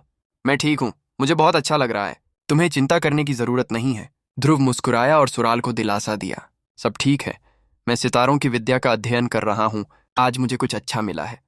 हाँ, मैं बगीरा को ढूंढना चाहता हूं ताकि कुछ कर सकूं। उसके साथ मेरा काम पूरा होने के बाद मैं तुम्हें ढूंढ लूंगा। क्या मैं आपके साथ चल सकता हूं? सुराल ने आशा से पूछा। अपना सिर हिलाते हुए ध्रुव ने भौहें चढ़ाईं और कहा, बगीरा नहीं चाहता कि लोग उसके निजी स्थान में दखल दें। चिंता मत करो, मुझे फातिल और अन्य लोगों का हालचाल जानने के लिए वहां जाना चाहिए। तुम्हारे पिता स्टार मैप में व्यस्त हैं, तुम्हें उनकी मदद करने के लिए यहीं रहना चाहिए। जब नेता जाने के लिए इकट्ठा होंगे तो मैं बगीरा के साथ आऊंगा। ठीक है, तुम्हें सावधान रहना चाहिए। ईश्वरीय दंड की भूमि अब सुरक्षित नहीं है। छुपे हुए लोगों को तुम पर घात लगाने मत दो। सुराल जानती थी कि ध्रुव के पास कुछ ऐसा है जो वह नहीं चाहता था कि उसे पता चले। वह इतनी भी नासमझ नहीं थी कि उससे पूछ ले। अगर तुम्हें शहर से बाहर जाने की जरूरत नहीं है तो ऐसा मत करो। शहर के बाहर जाना बिल्कुल भी सुरक्षित नहीं है। बैरेट तुम्हें पसंद नहीं करता। अगर उसे पता चला कि तुम शहर वापस चली गई हो तो वह तुम पर हमला कर देगा। तुम्हें यह बात समझनी चाहिए। ठीक है, मैं समझ गया। ध्रुव मुस्कुराया। मैं जल्द ही वापस आऊंगा, चिंता मत करो, सब ठीक हो जाएगा। फिर वह कमरे से बाहर निकला और स्वर्गदंड नगर की बड़ी सड़क पर उतरा। वह भीड़ में घुल मिल गया और कुछ ही देर में गायब हो गया। सुराल जानती थी कि वह अकेले ही कुछ करना चाहता है। जाहिर है, वह दूसरी नासमझ औरतों की तरह नहीं थी जो दिन भर उससे चिपकी रहतीं। उसे ध्रुव की थोड़ी चिंता थी, फिर भी सुराल वहीं रुकी रही। भौहें सिकोड़े हुए उसके साथ हो सकने वाली अनचाही बातों के बारे में सोचती रही। ध्रुव शहर में चलते हुए लोगों की भीड़ में नजर आया और फिर तेज हो गया। वह कुछ सुनसान गलियों से गुजरा और आगे बढ़ता गया। उस नीले पत्थर के गोले ने इस बार उसकी बहुत मदद की थी। न केवल इसने उसके पेट के निचले हिस्से में नेबुला बनाने में मदद की थी, इसने उसे सितारों की विद्या को बेहतर ढंग से समझने का मौका भी दिया था। उसे धुंधला सा महसूस हुआ कि शायद वह सितारों की ताकत की विद्या का उपयोग करने के तुरंत बाद राजा देव क्षेत्र के तीसरे आकाश में दाखिल हो जाएगा। ध्रुव लगातार दिशाएं बदलता रहा। थोड़ी देर बाद वह रुक गया। उसके सामने एक अकेली दुकान थी, लेकिन यह काफू की नहीं थी। इस दुकान का मुख्य दरवाजा खुला था। बस एक दिन पहले ही वह इस दुकान पर आया था। यह संभाली की थी। संभाली अपनी दुकान में नहीं थी, लेकिन दरवाजा खुला था। बड़ी दुकान में अभी भी काउंटरों पर सामान के ढेर लगे थे। हैरानी की बात है कि वह छोटी ढाल भी वहीं थी। ऐसा लग रहा था कि संभाली को इसकी ज्यादा कदर नहीं थी। ध्रुव ने दुकान में नजर दौड़ाई और फिर उस छोटी ढाल पर रुक गया। उसकी भौहें सिकोड़ी। उसने एक गहरी सांस ली और फिर बैठने के लिए एक लकड़ी का स्टूल घसीटा। उसने अपनी आंखें बंद कर लीं और आराम करने लगा, किसी का या किसी चीज का इंतजार कर रहा हो। 1 घंटे बाद दुकान के पिछले बगीचे से लंगड़ाते कदमों की आवाज आई। संभाली अपनी छड़ी के सहारे भारी कदमों से चल रही थी। उसका चेहरा बूढ़ा और शांत था। उसने अपनी धुंधली आंखों से उसे घूरते हुए नरमी से बात की। तुम यहां क्यों हो? मैंने तुमसे कहा था कि मैं वह ढाल नहीं बेचती। ध्रुव सीधा खड़ा हो गया, आदर के साथ उसे झुका। धन्यवाद पूर्वज। तुम मुझे धन्यवाद दे रहे हो? किस लिए? संभाली ने अपनी आंखें मलीं, अपनी रोज की सीट पर बैठ गई। उसने अपना सिर थोड़ा ऊपर उठाया, जिससे उसकी झुर्रीदार गर्दन दिखाई दी, और शक से पूछा, हमें बचाने के लिए धन्यवाद, और उस पत्थर के गोले के लिए बहुत बहुत धन्यवाद। ध्रुव अभी भी अपना शरीर झुकाए हुए था और अपनी चमकदार आंखों से उस बूढ़ी औरत को देख रहा था। उसका चेहरा गंभीर था। तुम्हें बचाया? संभाली ने मजाक उड़ाया। तुम गलत हो। मेरा लेवल बहुत कम है। मैं तुम्हें नहीं बचा सकती थी। वह पत्थर का गोला भी कोई कीमती चीज नहीं है। वैसे भी तुमने मुझे 1000 दिव्य क्रिस्टल दिए थे। तुम्हें मुझे धन्यवाद देने की जरूरत नहीं है। तुमने उसे खरीदा था? ध्रुव मुस्कुराया। उसने उस बात को आगे नहीं बढ़ाया। मैं जानना चाहता हूं कि वह पत्थर का गोला क्या है। कृपया मुझे ज्ञान दें। एक सितारे का केंद्रक, संभाली ने कहा। एक सितारे का केंद्रक? वह क्या है? ध्रुव ने गंभीरता से और जानकारी मांगी। तुम सितारों की विद्या का अभ्यास कर रहे हो, लेकिन तुम्हें नहीं पता कि सितारे का केंद्र क्या होता है। संभाली की आंखें अजीब थीं। उसने कुछ देर सोचा, फिर समझाया, इसका मतलब बिल्कुल वैसा ही है जैसा इसका नाम है। सितारे का केंद्रक एक तारे का केंद्र है, एक तारे का दिल है, सितारों की ताकत का जरिया है। सितारे का केंद्रक एक लड़ाके के दिल या उसकी असली ऊर्जा के पुराने पेड़ की तरह काम करता है। यह ताकतों का जरिया है। ध्रुव की आंखें चमक उठीं। सितारे का केंद्र एक बहुत कीमती खजाना था, जो खुद तारे से भी ज्यादा कीमती था। आसमान में किसी तारे की सबसे गजब की और बढ़िया चीज उसका केंद्र ही होती थी। संभाली ने ध्रुव को सितारों के केंद्र के राज समझाए। उसे अजीब लगा, क्योंकि ध्रुव को यह बात पता नहीं थी, जबकि वह सितारों की ताकत की विद्या सीख रहा था। उसकी नजर में वह बेवकूफ था। ध्रुव हैरान रह गया। उसने जबरदस्ती की मुस्कान दी, क्योंकि उसे समझ नहीं आ रहा था कि क्या जवाब दे। वह ग्रेस मेनलैंड से आया था, जहां ज्यादा लोग सितारों की ताकत नहीं सीखते थे। उसे सितारों की ताकत से जुड़ी अजीब बातों के बारे में कुछ भी पता नहीं था। उसने बस अनजाने में अपनी ताकत को बढ़ाया था, क्योंकि इस बारे में उसकी जानकारी बहुत कम थी। यहां तक कि जलते हुए तारों के इलाके में भी सितारों की ताकत की विद्या बहुत कम मिलती थी। बहुत कम लोग इसे कामयाबी से आखिरी लेवल तक ले जा पाए थे। उसने कुछ देर सोचा, फिर संभाली की ओर देखा। आदरणीय, आपको इसके बारे में इतना साफ साफ कैसे पता चला?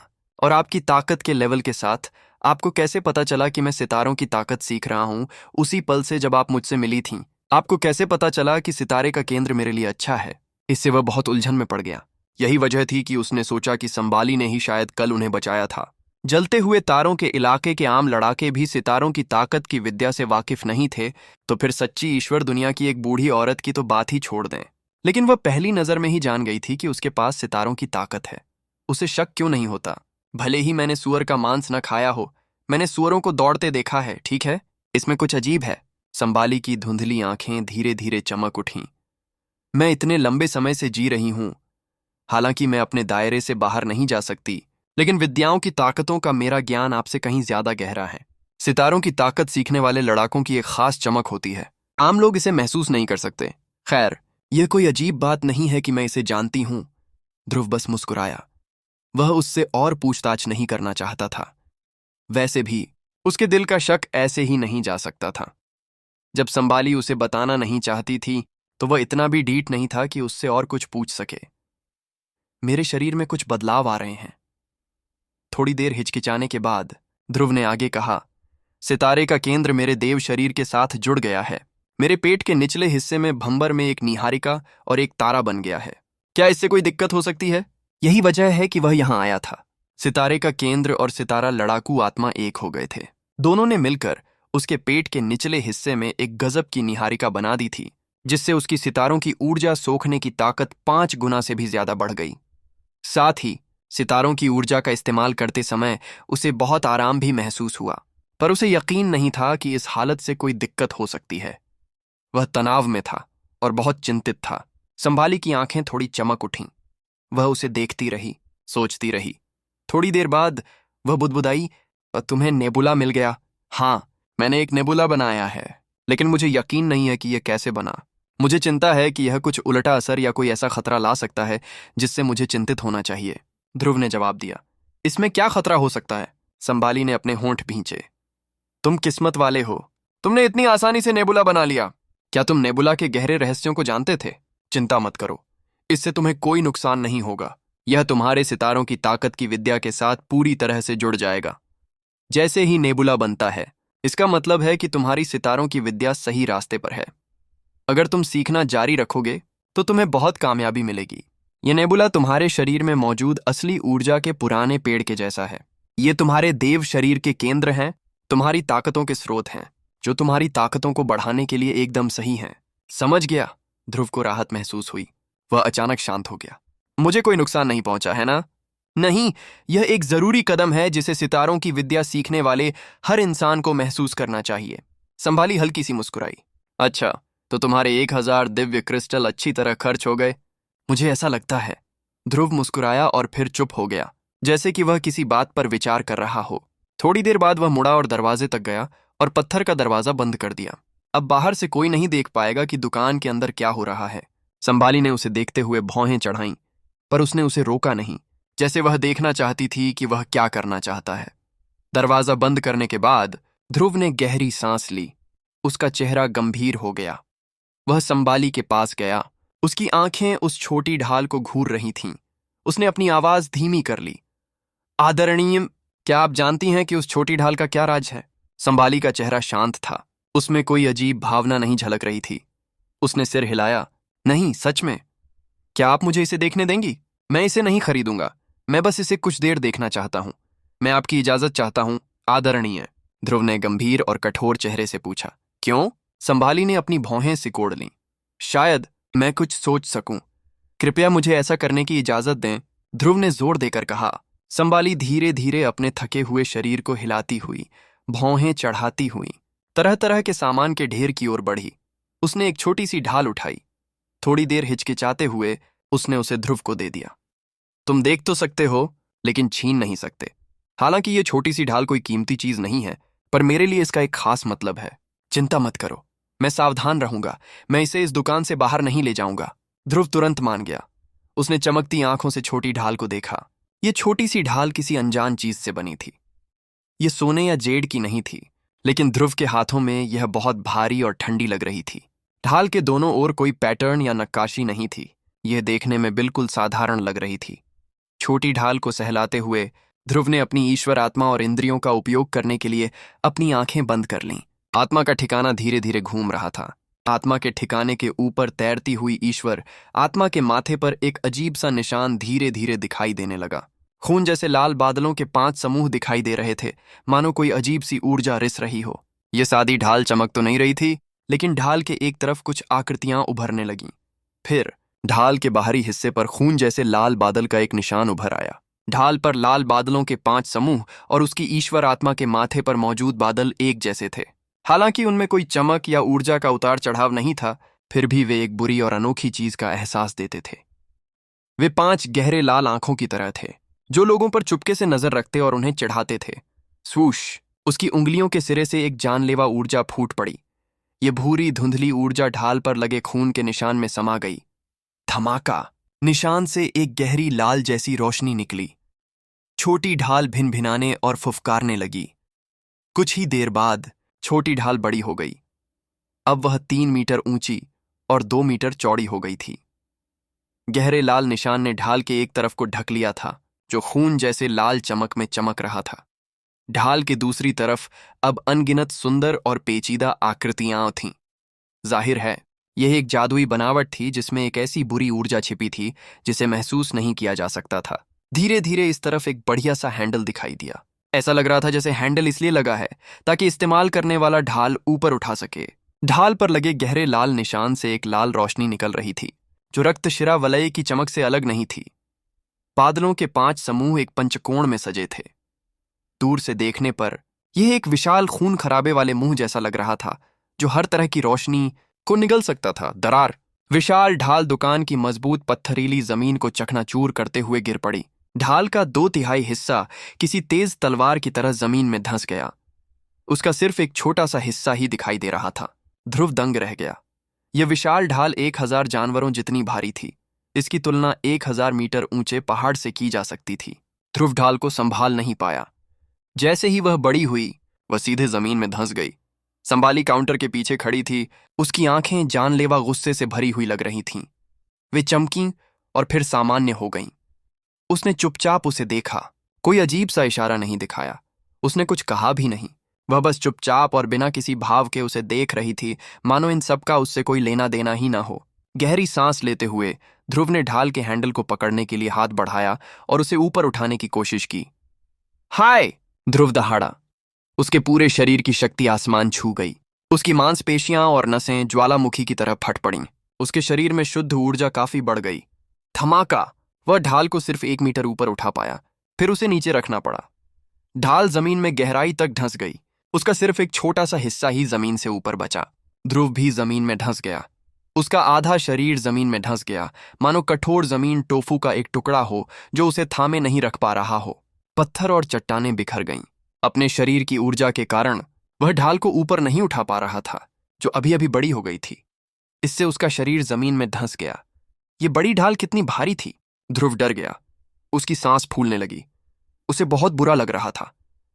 राजादेव क्षेत्र के दूसरे आकाश में उसका शरीर बहुत मजबूत था। वह जो ऊर्जा जुटा सकता था उसकी तुलना राजादेव क्षेत्र के लड़ाकों के सबसे ऊंचे लेवल से की जा सकती थी। फिर भी वह इस ढाल को उठा नहीं सकता था। क्या यह 10,000 मीटर ऊंचे पहाड़ से भी भारी थी?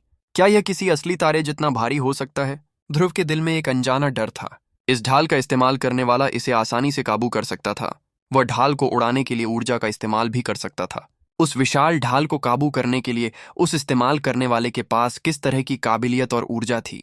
उसे यकीन था कि मूल देवलोक के लड़ाके जैसे माकीस या रसेल भी ढाल को अपनी मर्जी से काबू करने का सपना नहीं देख सकते। शायद लियोना कोशिश कर सकती थी, लेकिन यह पता नहीं था कि वह इसका इस्तेमाल कर पाएगी या नहीं। ध्रुव हक्का बक्का रह गया। उसने खुद को घसीटकर गड्ढे से बाहर निकाला और दिमाग को जगाने के लिए कई सांसें लीं। थोड़ी देर बाद उसने संभाली की तरफ देखा, लेकिन कुछ नहीं बोला। मेरी तरफ मत देखो। मुझे नहीं पता था कि यह ऐसा हो जाएगा। मुझे नहीं पता था कि यह ढाल इतनी अजीब चीज हो सकती है। बदलने से पहले यह छोटी ढाल थोड़ी हल्की थी, संभाली ने कहा। मैंने ढाल पर खून का निशान देखा। मुझे लगता है कि यह किसी तरह मुझसे जुड़ा है, ध्रुव ने गंभीरता से कहा। हाँ, मैं समझ सकती हूं। अगर तुम ढाल से जुड़े न होते तो यह कभी बदलती ही न होती, संभाली धीमे से मुस्कुराई। लेकिन मैं इसे तुम्हें नहीं बेच सकती। तुम्हें इसे छोटा करके मेरे लिए वापस ढेर में रख देना चाहिए। मुझे तुम्हारे राज्य जानने में कोई दिलचस्पी नहीं है। अगर तुम इसे मुझसे नहीं छीनना चाहते तो चले जाओ। मुझे तुम्हें कुछ नहीं बताना है। ध्रुव हैरान था। मैं बूढ़ी हो गई हूं और मेरी ताकत कम हो गई है। मैं बस जीना चाहती हूं और शांति से अपने पति के वापस आने का इंतजार करना चाहती हूं। मैं फालतू के पचड़ों में नहीं पड़ना चाहती, संभाली ने धीरे से कहा। ठीक है, आपको परेशान करने के लिए माफी चाहता हूं। ध्रुव ने एक गहरी सांस ली और फिर अपने शरीर में ऊर्जा को दौड़ाया और अपनी ईश्वर आत्मा पर बने निशान का इस्तेमाल करके बड़ी ढाल से जुड़ने की कोशिश की। उसके दिमाग के समंदर में एक खून जैसा लाल प्रकाश पैदा हुआ। उसी समय बड़ी ढाल से भी खून जैसी लाल चमक निकली। अगले ही पल वह उसकी जेब में समा गई। उस पर लगा खून का निशान गायब हो गया। ढाल अब एक आम चीज बन गई थी। ध्रुव ने चुपचाप छोटी ढाल उठा ली। इस बार वह पंख जितनी हल्की थी। उसने उसे ध्यान से वापस सामान के ढेर पर रख दिया। वह संभाली की ओर मुड़ा और झुककर शुक्रिया कहा, फिर मुड़कर चला गया। संभाली झुक गई और उसे उसकी परवाह नहीं थी, जैसे कि वह पहले ही सो चुकी थी। दुकान से बाहर निकलते हुए खाली सड़क पर खड़े ध्रुव की भौहें तन गईं। उसने मुड़कर दुकान की तरफ देखा और आह भरते हुए सिर हिलाया और जाने लगा। कुछ कदम चलने के बाद उसे एक सुंदर परछाई दिखाई दी जो पूरी तरह से ढकी हुई थी। यहां तक कि उसका चेहरा भी काले कपड़ों से ढका हुआ था। ये शख्स उसकी ओर बढ़ रहा था। काले कपड़े पहने उस शख्स ने भी उसे देखा। वह सौम्य शरीर कुछ देर रुका और फिर उसे पार करके संभाली की दुकान की ओर चल पड़ा। ध्रुव हैरान रह गया। उसने मुड़कर उस काले रंग की परछाई को देखा। उसने भौहें चढ़ाईं क्योंकि उसे लगा कि उस शख्स में कुछ जाना पहचाना सा है। हालांकि चूंकि वह उस शख्स का चेहरा या लेवल नहीं देख पा रहा था, इसलिए उसने ज्यादा कुछ अंदाजा नहीं लगाया और सीधे कफू की दुकान की ओर चल दिया। ध्रुव के जाने के बाद काले कपड़े वाला शख्स भी रुक गया और पीछे मुड़कर उस दिशा को देखने लगा जिसमें वह गायब हो गया था, मानो वह शख्स चुपके से कुछ करने की कोशिश कर रहा हो। कुछ ही देर बाद काले कपड़े पहने वह शख्स संभाली की दुकान की ओर चल पड़ा। संभाली आराम करते हुए अपनी आंखें बंद कर रही थीं। अचानक वह हिल गई। उसकी धुंधली आंखें पहली बार चमक उठीं। काले कपड़े वाले के दुकान में आते ही मोटा पत्थर का दरवाजा धीरे से बंद हो गया। पूरी दुकान में अंधेरा और उदासी का माहौल छा गया। लगता था उस शख्स को रोशनी पसंद नहीं थी। उस शख्स ने उसके सिर से काला घूंघट हटा दिया, जिससे उसका भयानक रूप सामने आ गया। उसकी गहरी हरी आंखें संभाली को देखती हुई धीमी आवाज में बोली, आंटी, आप अभी अभी उससे मिली हैं? वह डार्क फिर्मामेंट डिवाइन नेशन के 5 सामंती जागीरदारों की नेता थीं। वह ब्लडी लीजन की रेजिमेंटल कमांडर मैडम लियोना थीं। संभाली अपने काउंटर के पीछे बैठी रही। उसका चेहरा बिल्कुल नहीं बदला। उसने सिर हिलाया और कहा, हाँ, ये दूसरी बार है। लियोना की आंखें चमक उठीं। आंटी, तो क्या आपने उसे अभी तक बता दिया है? उसे बताया? संभाली के चेहरे पर मजाक था। मुझे उसे क्यों बताना है? मुझे इससे क्या फर्क पड़ता है? दुकान के अंदर टूटी हुई जमीन और तरह तरह की चीजों के ढेर के ऊपर रखी छोटी सी ढाल को देखकर लियोना भौंचक्की रह गई। वह ढाल उसकी है, तुम्हें उसे दे देनी चाहिए। मैं उसे यह क्यों दूं? संभाली ने हल्की सी आवाज निकाली। यही तो चाचा ने तुम्हें करने को कहा था, यह उनकी इच्छा थी। लियोना ने भारी आवाज में कहा, यह तुम्हारे डार्क ब्लड सनसेट परिवार का मिशन है, यह मेरा मिशन नहीं है। मेरा इससे कोई लेना देना नहीं है। संभाली ने ठंडा चेहरा बनाया। उस साल जब उस शैतान ने मुझे यह दिया था, तो उसने ये नहीं कहा था कि मुझे तुम्हारे डार्क ब्लड सनसेट का मिशन पूरा करना है। उसने मुझसे शादी नहीं की है। मैं डार्क ब्लड सनसेट के परिवार की औरत नहीं हूं, इसलिए उस बच्चे और मेरा कोई रिश्ता नहीं है। और जहां तक तुम्हारी बात है, तुम्हारे परिवार में अब सिर्फ तुम हो। वह शैतान हजारों सालों से गायब हो गया है। तुम्हारे पिता और बाकी लोग चले गए हैं। क्या तुम अब भी उस कसम को निभाना चाहती हो? जब तक हमारे डार्क ब्लड सनसेट परिवार का कोई सदस्य जिंदा है, तब तक यह कसम कायम है। मैं इसे कभी नहीं भूलूंगी। लियोना ने कठोर भाव से कहा, चाचा तुमसे शादी नहीं कर सके क्योंकि वे जिंदा नहीं लौटे। अगर वे लौट पाते तो जरूर तुमसे शादी करते। तुम डार्क ब्लड सनसेट परिवार की सदस्य हो, चाहे तुम कितनी भी कोशिश करो कि इनकार करो। मैं तुम्हें आंटी कहती हूं और तुमने कभी इस पर ऐतराज नहीं जताया। इसका मतलब है कि तुमने इसे मान लिया है। अगर तुमने इसे मान लिया है तो तुम्हें डार्क ब्लड सनसेट की कसम का पालन करना चाहिए। तुम्हें ध्रुव को वह सब लौटा देना चाहिए जो उसका है। संभाली चुप रही। कुछ देर बाद उसने कमजोरी से आह भरी, अगर मैं उसे अभी दे भी दूं तो भी वह इसका इस्तेमाल नहीं कर पाएगा। उसका लेवल अभी भी बहुत कम है। लियोना के गाल पर निशान ऐसे फड़क रहा था मानो वह मुस्कुरा रही हो। मुझे पता है कि आंटी यूं ही खड़ी होकर नहीं देखेंगी, वरना तुम उसकी मदद नहीं करती और गोडून को मरने देती। हाल ही में कोलाश और रसेल ने गोडून को ढूंढने की पूरी कोशिश की। उन्होंने स्वर्गदंड नगरी और देवदंड भूमि को लगभग उलट पुलट कर दिया था। फिर भी वे गोडून को नहीं ढूंढ पाए। किसी को पता नहीं था कि 9 स्टार चैम्बर ऑफ कॉमर्स के सबसे ताकतवर परिवार फैन परिवार का मूलदेव क्षेत्र माहिर मारा गया था। इसका उससे कोई लेना देना नहीं है। मुझे फैन परिवार से नफरत है। गोडून मेरे पास आया था। खैर, वह मरना चाहता था, इसलिए मुझे उसकी इच्छा पूरी करनी पड़ी। संभाली ने कहा, हाँ आंटी, आपको इतना जिद्दी होने की जरूरत नहीं है। अगर आप उनकी इच्छा पूरी नहीं करना चाहती तो आप स्वर्गदंड नगरी की रक्षा करने की कोशिश भी नहीं करती। मेरे चाचा ने इस शहर को बसाया था। आप किसी को भी इसे बर्बाद करने की इजाजत नहीं दे रही हैं, क्योंकि आप जानती हैं कि अगर मेरे चाचा अभी जिंदा होते तो वे स्वर्गदंड नगरी को डाकुओं के हाथों बर्बाद होते नहीं देखना चाहते। लियोना मुस्कुराई। मैं इस जगह पर इतने लंबे समय से रह रही हूं कि अब यहां से जाना नहीं चाहती। संभाली ने अपने होंठ फुलाए, न तो गुस्से से और न ही उदासी से। छोड़ो इसे। अगर तुम इसे मानना नहीं चाहती तो कोई बात नहीं। मैं यहां तुम्हारी मदद मांगने आई हूं। स्टार मैप सामने आया है। ध्रुव इसे परगेटरी स्टार से बाहर लाया। आते ही वह तुमसे 2 बार मिला। यह किस्मत है। तुम अपनी किस्मत से बच नहीं सकती। डार्क फिर्मामेंट डिवाइन नेशन के शाही स्वामी डार्क ब्लड सनसेट परिवार के सभी पूर्वज थे। मेरे बड़े चाचा यह पता लगाने की कोशिश करते हुए गायब हो गए कि स्टार मैप कहाँ जाता है। क्या तुम देखना नहीं चाहती कि वहां क्या है? शायद तुम चाचा का शरीर पा सको। एक पल रुककर लियोना ने कहा, अगर उनकी मौत वहां हुई थी, तुम्हारा मतलब है कि शैतान अभी तक नहीं मरा है? संभाली चौंक गई। किसी ने कभी उसका कंकाल नहीं देखा। उसके राज और काबिलियत को देखते हुए अगर आप उसकी लाश भी देख लें तो इसका मतलब यह नहीं कि वह गायब हो गया। लियोना ने धीमी आवाज में कहा, अगर वह अभी तक मरा नहीं है तो मेरे पास क्यों नहीं आया? कई हजार साल हो गए हैं। ओ, यह कमीना! अगर वह मरा नहीं है और उसने अपना चेहरा नहीं दिखाया है तो मैं उसे चैन से जीने नहीं दूंगी। संभाली की आंखें बेरहम रोशनी से चमक उठीं। मुझे लगता है कि वह किसी वजह से मजबूर है। हो सकता है कि वह कहीं कैद हो और हमारी ओर से उसे खोलने का इंतजार कर रहा हो। लियोना ने बस मुस्कुरा कर कहा, तुम्हारी जबान बहुत तेज है, लड़की। तुम्हारे डार्क ब्लड सनसेट परिवार के सभी लोग पागल और ठग हैं। मुझे तुम पर यकीन नहीं है, संभाली ने कहा। कोई बात नहीं, तुम जो चाहो मानो। उस बच्चे के जाने से पहले मैं स्वर्ग दंड नगरी में ही रहूंगी। जब तुम मन बना लो, आंटी, तुम मुझसे मिलने आना। तुम्हारी ताकतों के बल पर मुझे लगता है कि ईश्वर दंड नगरी में तुम जिस शख्स को देखना चाहती हो उसे कोई छिपा नहीं सकता, लियोना ने भावहीन होकर कहा। वह अंधेरे में गायब हो गई और फिर हवा में गायब हो गई। उसकी मौजूदगी का कोई निशान भी नहीं छोड़ा। संभाली चुप हो गई। उसने भौहें चढ़ाईं, लेकिन कोई नहीं जानता था कि वह क्या सोच रही थी। ध्रुव का फू की दुकान पर गया। खूनी कातिल बगीरा वहां था। भाई, तुम वापस आ गए। बगीरा हंसा। भाई, तुम तो कमाल हो। ब्लैक हॉर्न तुम्हारा कोई मुकाबला नहीं था। अब मुझे पूरा यकीन हो गया है। इस लड़ाई के बाद तुम अब कोई गुमनाम जूनियर नहीं रहे। हेवन पनिशमेंट सिटी में हर कोई तुम्हारे नाम और कहानियों की चर्चा कर रहा है। ओह हाँ, तुम खतरनाक हो। कोई ताज्जुब नहीं कि मेरा बड़ा भाई तुम्हारी बहुत तारीफ करता है। आखिरकार मुझे समझ आ गया, कफू ने भी कहा। फातिल और अन्य दो कैसे हैं? अच्छा, उनकी शक्तियां पूरी तरह से वापस आने वाली हैं। वे सभी अच्छा महसूस कर रहे हैं। मुश्किलों के दौर के बाद उनके लेवल बहुत तेजी से आगे बढ़ रहे हैं। मैं कह सकता हूं कि वे जल्द ही नए लेवल में पहुंच जाएंगे।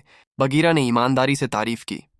जब फातिल, जीजी और बोरुओ को उनके पास लाया गया तो वे बहुत कमजोर थे। गोलियों और दिव्य क्रिस्टलों के इस्तेमाल के बाद उनकी ताकतें तुरंत वापस आ गईं। उनके लेवल भी बढ़ गए। वे आत्मा बदलने की प्रक्रिया में थे क्योंकि उन्हें शांत होकर अपनी ताकतों का सार सीखना था। बगीरा को गहरी समझ थी। वह जानता था कि उन तीनों लोगों की पैदाइशी काबिलियत गजब से भी बढ़कर है। अगर उनके पास पूरा वक़्त होता तो वे जल्द ही नए लेवल में पहुंच सकते थे। भले ही उन्हें ग्रेस मैनलैंड में ही रहना पड़े, जहां उनकी ऊर्जा खत्म हो चुकी थी, फिर भी वे आसानी से छोटी के किरदार बन सकते थे। चूंकि वे रेजिंग फ्लेम स्टार इलाके में काफी ऊर्जा भंडार के साथ पहुंचे थे, इसलिए उनकी काबिलियत ऐसे चमकने लगीं जैसे किसी ने मोतियों पर जमी धूल साफ कर दी हो। वे कहाँ हैं? ध्रुव ने पूछा। उन्हें मेरे अड्डे पर ले जाया गया है, जो ईश्वरीय दंड की भूमि के बाहर एक मना की गई जगह है। वे सुरक्षित हैं। स्वर्ग दंड नगर इन दिनों खतरनाक है। वे वहां ज्यादा देर तक नहीं रह सकते। चिंता मत करो, मैं अपने लोगों से उनकी देखभाल करने को कहूंगा। बगीरा ने अपनी छाती पीटकर भरोसा दिलाया। चूंकि ध्रुव ने अन्य तीनों के जीवन के बदले स्टार मैप का सौदा किया था, इसलिए वे जानते थे कि उनके बीच रिश्ता कितना गहरा था। बगीरा फातिल की टीम को ले गया। वह ध्रुव पर एक एहसान करना चाहता था। दूसरी ओर वह ध्रुव से बातचीत के लिए किसी भरोसेमंद आदमी को भी चाहता था। अगर ध्रुव बगीरा से निपटना चाहता तो उसने जिन लोगों को सुरक्षा के तौर पर रखा था, वे ध्रुव को लापरवाही से काम करने से रोक सकते थे। हालांकि इससे बगीरा दिलदार लग रहा था, लेकिन उसकी योजना बहुत ही छुपी हुई थी। तुम्हारे लोग? ध्रुव का चेहरा ठंडा था। तुम्हारे सारे आदमी तुम्हारे वफादार नहीं हैं। पिछली बार तो तुम्हारे एक आदमी ने मुझे लगभग मार ही डाला था। उसकी बात सुनकर बगीरा शर्मिंदा हो गया। नहीं, नहीं, इस बार ऐसा नहीं होगा। तुम्हें चिंता करने की जरूरत नहीं है। तुम क्यों चले गए? कोलाश के यहां रहना अच्छा है। मेरा यह घर सुरक्षित नहीं है। अगर बैरेट तुम्हें मारना चाहता तो मैं कुछ नहीं कर पाता। तुम संबाली के बारे में क्या जानते हो? ध्रुव ने अचानक पूछा। संबाली? बगीरा ने भौहें चढ़ाईं, क्योंकि वह इस औरत को नहीं जानता था। स्वर्गदंड नगर की सबसे पुरानी दुकान की मालकिन दागे। तुम अक्सर स्वर्गदंड नगर में नहीं रहते, इसीलिए तुम उसे नहीं जानते। काफू मुस्कुराया और समझाया, मैंने सुना है कि संभाली स्वर्गदंड नगर के बसने से पहले से ही देवदंड की भूमि में रह रही है। उसका लेवल बहुत ऊंचा नहीं है और वह थोड़ी अजीब भी है। वह लोगों से ज्यादा बात नहीं करती, ज्यादा लोग उसे नहीं जानते, मैं भी नहीं। काफू, कृपया मेरे लिए संभाली की दुकान पर 10,000 अच्छी क्वालिटी वाले दिव्य क्रिस्टल पहुंचा दो। ध्रुव ने कुछ देर सोचा और फिर पूछा, 10,000 क्रिस्टल? कफू चिल्लाया, अगर मैंने 10 साल भी लगाए होते तो भी मैं इतना नहीं कमा पाता। जैसा कहा गया है वैसा करो। तुम वहां क्यों बड़बड़ा रहे हो? खूनी कातिल बगीरा ने आंखें घुमाईं और अपने भाई पर चिल्लाया। काफू ने अपनी गर्दन पीछे खींची और न चाहते हुए भी सिर हिलाया। उसका चेहरा ऐसा लग रहा था जैसे वह किसी के मातम में शामिल हो रहा हो। उसे संभाली की दुकान पर जाकर उसे मुफ्त में दिव्य क्रिस्टल देने में बहुत दर्द हो रहा था। क्यों? खूनी कातिल बगीरा ने अपने भाई के जाने के बाद सावधानी से पूछा। वह हम में से एक है, ध्रुव ने जानबूझकर जवाब दिया। वह हम में से एक है? खूनी कातिल बगीरा ने सोचा कि ध्रुव मजाक कर रहा है। वह अजीब से चेहरे पर शर्मीली मुस्कान लिए हुए था। संभाली ईश्वरीय दंड की भूमि की सबसे बूढ़ी औरत थी। इस बात से किसी ने इनकार नहीं किया। हालांकि उसके पास तो केवल सच्चा ईश्वरीय क्षेत्र ही था, है ना? वह धीमी थी और ऐसा लग रहा था जैसे वह किसी भी पल मर जाएगी। ध्रुव की तुलना में उनमें बहुत फर्क था। बगीरा ने चाहे कितनी भी कोशिश की हो, वह संभाली और ध्रुव को एक जैसा नहीं समझ पाया। ये दोनों लोग एक ही दुनिया में नहीं थे। हाँ, वह हम में से एक होनी चाहिए। ध्रुव ने गंभीरता से सिर हिलाया। बगीरा रोना चाहता था। वह हम में से क्यों हो? नामुमकिन। भाई, तुम्हें कुछ हो गया है क्या? नहीं, यहां कुछ भी गलत नहीं है। ध्रुव ने मुंह का कोना ऊपर उठाया। मुझे लगता है उसने गोडून पर हमला किया था। वह वही है जो कई हजार सालों से देवदंड की भूमि और स्वर्गदंड नगर की रक्षा कर रही है। बगीरा हक्का बक्का रह गया। ध्रुव को ऐसे देख रहा था जैसे किसी राक्षस को देख रहा हो। घोड़ून के पास असली ईश्वरीय क्षेत्र है ना? स्वर्गदंड नगरी में ज्यादा लोग उससे लड़ नहीं सकते, और मैंने तो कभी नहीं सुना कि स्वर्गदंड नगरी में कोई गुप्त रक्षक भी होता है। सीनियर, आप उसे 10,000 अच्छी क्वालिटी वाले दिव्य क्रिस्टल इसलिए देने वाले हैं क्योंकि आपको लगता है कि वो हम में से एक है। ये तो सरासर बकवास है। मुझे यकीन नहीं है कि वह इसे स्वीकार करेगी या नहीं। मैं बस अपना सम्मान दिखाना चाहता हूं। ध्रुव ने विस्तार से नहीं बताया। और तुम्हें भी, अगली बार जब तुम उससे मिलो तो तुम्हें भी सम्मान दिखाना चाहिए। तुम्हें उसे नीची नजर से नहीं देखना चाहिए, ध्रुव ने गंभीरता से कहा। बगीरा ने बनावटी मुस्कान के साथ न चाहते हुए भी सिर हिलाया। ठीक है, आप मेरे सीनियर हैं। अगर आप सही कहते हैं तो सही है। हालांकि उसने ऐसा कहा, लेकिन उसे यह बात समझ नहीं आई। 10,000 दिव्य क्रिस्टल। उस पैसे को वापस पाने के लिए उसे कितने साल लूटने पड़े। उसे अचानक पछतावा हुआ। उसे अपने भाई को इस तरह पैसे नहीं देने चाहिए थे। ब्लैक कर्टेन समुद्री डाकुओं का हेडक्वार्टर, स्वर्गदंड सिटी। मास्टर, हमें खबर मिली है। वह बच्चा कोलाश के अड्डे से काफू की दुकान पर जाने के लिए निकला है। एक विशाल पत्थर के हॉल के अंदर एक समुद्री डाकू घुटनों के बल बैठा हुआ आदर के साथ रिपोर्ट कर रहा था। हॉल के अंदर 2 लोग बड़े सलीके से बैठे थे। वे थे बैरेट और ब्लैक हॉर्न, उनके उप प्रमुख। वे ब्लैक कर्टेन के 2 सबसे बड़े नेता थे। ब्लैक कर्टेन जलते हुए तारों के इलाके में सबसे ताकतवर समुद्री डाकू बल था। उनके पास कई शक्तिशाली पृष्ठभूमि वाले ढाकड़ लोग थे। स्वर्गदंड सिटी में भी उनका एक ठिकाना था। बैरेट और उनके उप प्रमुख ब्लैक हॉर्न ईश्वरदंड की धरती के बदनाम हीरो थे। कई साल पहले अपनी शुरुआत के बाद से वे शायद ही कभी असफल हुए थे, लेकिन अब ब्लैक हॉर्न हार गया था। जाओ, बैरेट ने हाथ हिलाया। जमीन पर घुटनों के बल बैठा समुद्री डाकू तुरंत हॉल से बाहर चला गया। बैरेट, क्या हमें सचमुच ऐसा करने की जरूरत है? हार तो हार ही होती है। मैं मानता हूं कि मैं हार गया। मुझे कोई अफसोस नहीं है। वह बच्चा वाकई कमाल का है। किंग गॉड दायरे के दूसरे आसमान पर उसने मुझे हरा दिया। मुझे पूरा यकीन है, ब्लैक हॉर्न ने ऊंची और साफ आवाज में कहा। वह परेशान नहीं लग रहा था। उसने जोश से कहा, वह बहुत अच्छा है। चूंकि अब उसके पास इतनी ताकत है, इसलिए वह भविष्य में और भी खतरनाक होगा। अरे हाँ, वह बच्चा कौन है? वह सुराल को कैसे जानता है? चुप रहो। बैरेट इतना गुस्से में था कि उसे गुस्सा आ गया। तुम हार गए। तुम्हें शर्म आनी चाहिए। और मेरा क्या? मैंने अपनी सुराल खो दी। सिर्फ एक औरत, ब्लैक हॉर्न ने उसे चिढ़ाते हुए कहा। अपनी शक्तियों और चालाकियों से अगर तुम्हें औरतें चाहिए तो हर तरह की औरतें मिल सकती हैं। तुम्हें सुराल से चिपके रहने की क्या जरूरत है?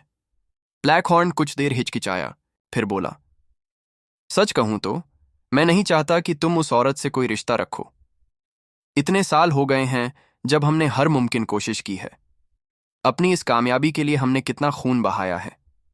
अगर तुम सुराल से शादी कर लो तो हमारे भाइयों को क्या करना चाहिए? क्या हम सब कोलाश का अनुसरण करें? उस बूढ़े आदमी का अनुसरण करना हमारे लिए ठीक नहीं है। वह बहुत बूढ़ा है। उसके लेवल में तेजी से प्रगति नहीं हो सकती। उसके साथ हमारा भविष्य उज्जवल नहीं होगा। हम अभी भी जवान हैं। अगर हमें और समय मिले तो स्वर्ग दंड नगरी जल्द ही हमारी हो जाएगी। अरे बेवकूफ, तुम्हें पता ही नहीं क्या हो रहा है। तुम्हारे लिए औरतें बस सामान हैं जिन्हें तुम खरीद सकते हो, या अपनी हवस मिटाने के लिए औजार। तुम वो कभी नहीं झेल पाओगे जो मैं अभी झेल रही हूं। बैरेट ने गहरी सांस ली। मेरे लिए सुराल बचपन से ही मेरा सपना रही है। जब मैं उससे उस साल मिली थी तो मैंने कसम खा ली थी कि मुझे उससे शादी करनी ही होगी। वो मेरे दिल में एक गांठ है। अगर वो मेरी जिंदगी में ना आई होती तो सब ठीक होता, लेकिन अब जब वो वापस आ गई है, अगर मैं अपने बचपन के सपने पूरे नहीं कर पाई तो इसका मेरे जीवन पर बहुत बुरा असर पड़ेगा। उसकी बात सुनकर ब्लैक हॉर्न को आखिरकार समझ आ गया। वह गंभीर हो गया। तो तुम्हें किसी भी कीमत पर सुराल को पाना ही होगा? जरूर। जब तक मैं उससे शादी कर लूंगा, भले ही बाद में मुझे उसे छोड़ना पड़े, मैं अपने बचपन के सपने पूरे कर पाऊंगा। मैं अपने दिल की गांठ खोल सकता हूं। लेकिन अगर मैं उसे नहीं पा सका तो मुझे बहुत चिढ़ और गुस्सा आएगा। बैरेट की आंखें क्रूर चमक से चमक उठीं। वह बच्चा एक रुकावट है। मैं उसे कुचल देना चाहता हूं। वह स्वर्ग दंड नगर में है और शहर के अपने नियम हैं। अगर हम उसे मार देंगे तो सबको पता चल जाएगा कि यह काम किसने किया है। क्या तुम नियम तोड़ोगे और लोग तुम्हारे चेहरे पर हंसेंगे? ब्लैक हॉर्न ने सलाह दी, थोड़ी देर रुको। वह नए तारा क्षेत्र के अभियान में शामिल हो जाएगा। रास्ते में हम उसे मारने का कोई मौका ढूंढ सकते हैं। मैं इसके लिए इंतजार नहीं कर सकता। बैरेट ने नाक भौं सिकोड़ी। लोगों ने स्वर्ग दंड नगर के नियम बनाए हैं, है ना? जब तक मैं मूल देव क्षेत्र के दूसरे आकाश तक नहीं पहुंच जाता, तब तक रुको। मैं उस अमर कोलाश को उसकी जगह छोड़ने पर मजबूर कर दूंगा। मैं नए नियम बनाऊंगा। फिर मुझे कौन रोक सकता है? क्या तुम सचमुच उसे मारना चाहते हो? ब्लैक हॉर्न अचानक उठा और सोचने लगा, अगर तुम इतनी जिद कर रहे हो तो तुम्हें सावधान रहना होगा। उस बच्चे से निपटना आसान नहीं है। अगर तुम उसे एक ही बार में नहीं मार सकते और तुम्हारी मदद के लिए कोई और है तो मुसीबत हो जाएगी। ये मौका यूं ही मत गंवाओ। उस समय शायद तुम अभियान में शामिल भी नहीं हो पाओगे। चिंता मत करो, मैं लोगों को पता नहीं चलने दूंगा। जब तक मैं कोई निशान नहीं छोड़ता, सब ठीक रहेगा। अगर उन्हें पता भी चल गया कि मैंने ऐसा किया है तो भी उनके पास मुझ पर इल्जाम लगाने के लिए कोई सबूत नहीं होगा। बैरेट के दिल में खून की प्यास जाग उठी और वह उसे और नहीं रोक सका। बैरेट तुरंत अपने गुप्त ऑपरेशन के लिए तैयार हो गया। मैं तुम्हारे साथ चलूंगा। बगीरा को रोकने में मैं तुम्हारी मदद करूंगा। अगर हम भाई मिलकर काम करें तो मुझे लगता है उसे मारना मुश्किल नहीं होगा।